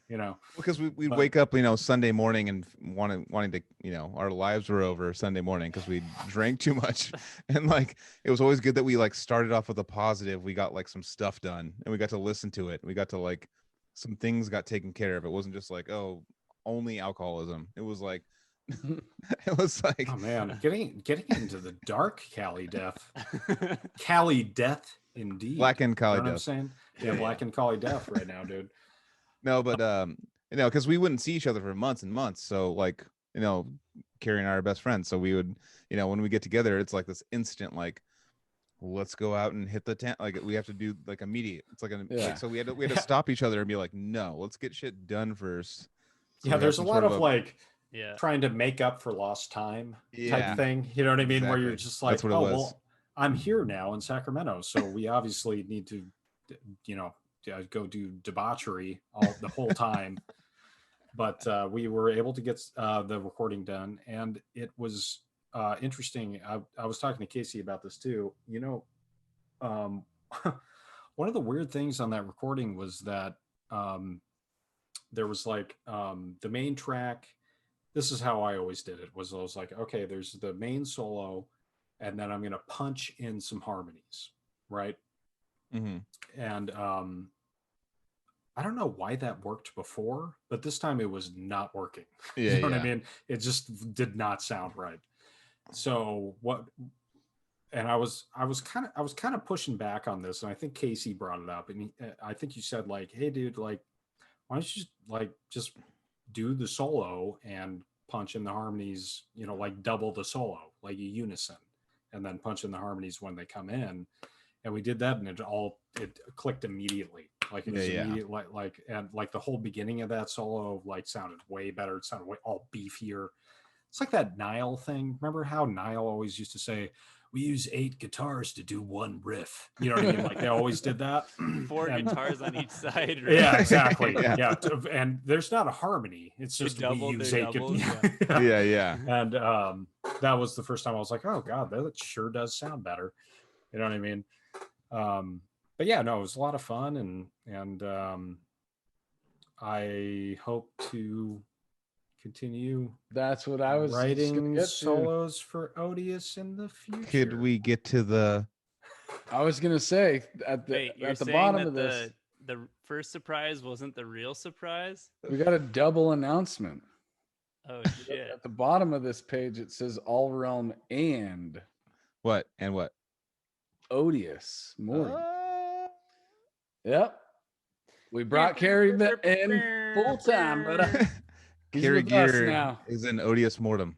You're looking at the full-time clarinet player for Odious Mortem right now. Yep. Right now. What a day to celebrate the day the clarinet was invented. That's dude, I just noticed that too. God damn it. That's why that was in my head. Dude, I noticed that while you guys were talking. I was like, oh shit, he even put a little fucking factoid at the top. Hey man. Maybe we need to bring you on for the fucking podcast too, dude. No, Cary's like the most prepared person in the world, and he came on with a bunch of notes because he's a I came in here with a loaded agenda, which is like, I want to get on this podcast every 6 episodes. Let's do it, dude. No, I'm just kidding. So I honestly believe that, like, I mean, I know we've already been talking for fucking almost 3 hours now, but yep. I think the ideas that are in here, definitely we should keep for the part 2, because I like that idea. Like we could play around with some cool shit with the concepts and stuff, the concept album. Yeah, we're not going to get around to that tonight. Yeah, because I do have to go. No, but that's all good. I was just about to say, yeah. I was on the same side of that. Yeah, it is what it is. That's why I was like, well, it's all, that was going to be a beta test of that concept. Yeah. Tune in love soon. to do it when you come back. Yeah. Quick little announcement there. We got Cary Geare on the roster for the next. Yeah. So I'm been starting writing some Odious tunes and writing with Casey, guitar stuff and guitar proing. Yeah. And I think your style is gonna fit really well with fucking next so album, stoked. dude. Actually, like hyper stoked on what you've already brought to the table, dude, for sure. It's kind of weird because it's like I'll just send Casey some rough ideas, and then Casey, like rearranges and produces the whole thing in a way that I could never do it. You know what I mean? In a way that I'm like, oh, maybe you should take all this AllRealm stuff and actually, like, you know what I mean? Give your take on it. You know what I mean? But yeah, no, dude, I'm super stoked to be involved in Odie's songwriting and Odie's in the future, man. I can't wait. I'm stoked to Yeah, put my it'd be voice awesome. on those riffs, brother, for sure. Well, we've been writing stuff since like 2007 or 2006. Yeah, guess, I mean, yeah, back in Casey, those you and me, days, yeah, you you and me Yeah. been writing stuff for a long time, since back in the Mandrake days, you know. Yeah, some of So, that Yeah. some of that will be on And- the new album, right? The Yeah, and fourth album. yeah, and so like we took like a lot of old songs and riffs that we had together already and like put it together and like wrote a ton of new stuff with it, you know. So The continuation Yeah. of Cali Death, Pretty fun. dude. Yeah, dude. Genre's Yeah, it's cool. alive and well, dude. totally. Well, Yeah. it's like it's kind of like that. Yeah. I mean, to not think, I can't think of a better word right now. Incestuous way of doing things, like how but doing it that way in a way to make sure that we keep going, the scene keeps going. Like we all have made like solid connections with so many people, and actually have worked with enough people that it's I feel blessed and spoiled with how many awesome musicians that I've actually like clicked with and worked with, you know. And I think that that has to do with our, I mean, I'm being a little braggadocious, but our scene in general, where we got just so many cool fucking dudes that really know how to fucking play, and all I'm doing is just fucking grunting all over their shit, you know. And You've done well for yourself, man. but I'm just saying, it's like I always look at myself as something lower than you guys. So it's like I'm blessed to have come across all you dudes, and I'm really excited for the future of this. I Like, think he's got a point. dude, Yeah, anytime just- Anthony's on the mic, man. Casey with the hot fired. take, dude. yeah, Dude, dude. cool So off no, that. this is all really cool stuff. I'm excited. Totally. It's like, and one thing I else want to add is like the stagnancy, if that's even a word, the stagnant aspect of my career from Cryptic. I mean, after like Servile and not really doing much, you know, doing guesty on Continuum and not really doing any shows and stuff, like my love for it has been like regenerated, totally, you know, like folded back into myself, and now it's like a part of me again, and it's something that I'm constantly thinking about right now. And Hell yeah, man. yeah, Heck yeah. so That's what you want, dude. That's yeah, no, that's I'm the magic right there, dude. I love the cycles of life, you know, and I'm going into I'm in and going further into an exciting cycle right now. Well, yeah, as we get older, like it takes a back seat for a little while, especially like, you know, when we were so young and it was our only fucking thing that we cared about back then. It was like, you know, just playing death metal and Mhm. playing for, you know, with our favorite band, whatever the fuck it was at the time. Realizing you can't do it Exactly. financially, you can't fucking do it. So it's like you got Oh God, that's a hard pill to forced back swallow. That's a into hard one. reality. Yeah, You're forced back exactly. into reality, and yeah, it gets you, like you said, it gets put on the back burner. But it's still all, it was still bubbling. It was still Yeah. simmering back there on low. You know, Totally. No, it is for sure. No, definitely. I mean, it's one of those things that you've always loved, and it's always been in the back of your head, and you wish there was more money in it, but there's not. But you know, if you get a stable fucking environment where you can keep doing it, then fuck it. Fucking Yeah, that's dude. might as well do it for it's you know, it's a hobby, like doing like death metal. It's a hobby. It's not a Yeah, the real obviously money's in podcasting. once we get those 1,000 subscribers, we're done, dude. Yeah, You use promo code Thousands of subscribers, all Cali the way to the Death bank. at Full Circle Brewing. All the way to Wells Fargo. I'm All gonna the go way up to to Wells Fargo. Joel and ask him to fucking cash me out. fuck. Cash me outside. Anyway, Well, dudes, what? We're almost 3 hours. Did we? I think we gotta call it. Yeah, I could that's go a on for call. another Yeah, 2 yeah. hours, but yeah, yeah. Play I think that Yeah, we'll save fucking that for the outro next one. video. I think we got a Cully. We should All right. Cali. We should Well, Cali it. hey, I'll see you guys next time, right? Definitely, Well, dude.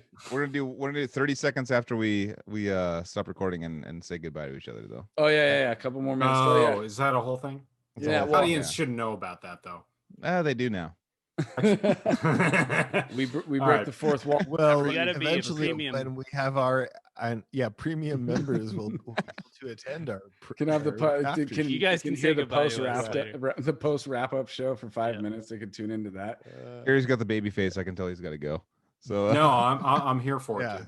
really? It's all good, dude. Well, I gotta get to work that in the was- morning, so I gotta All right, get out well, of here too. Cheers to the All right. fans. Check out the website, Yeah, dude. CaliDeath.com. Yeah, got CaliDeath.com up there. Joseph's fucking doing great work over there. He's starting up he's got his blog going and Yeah. a lot of cool stuff yeah. bubbling up over there.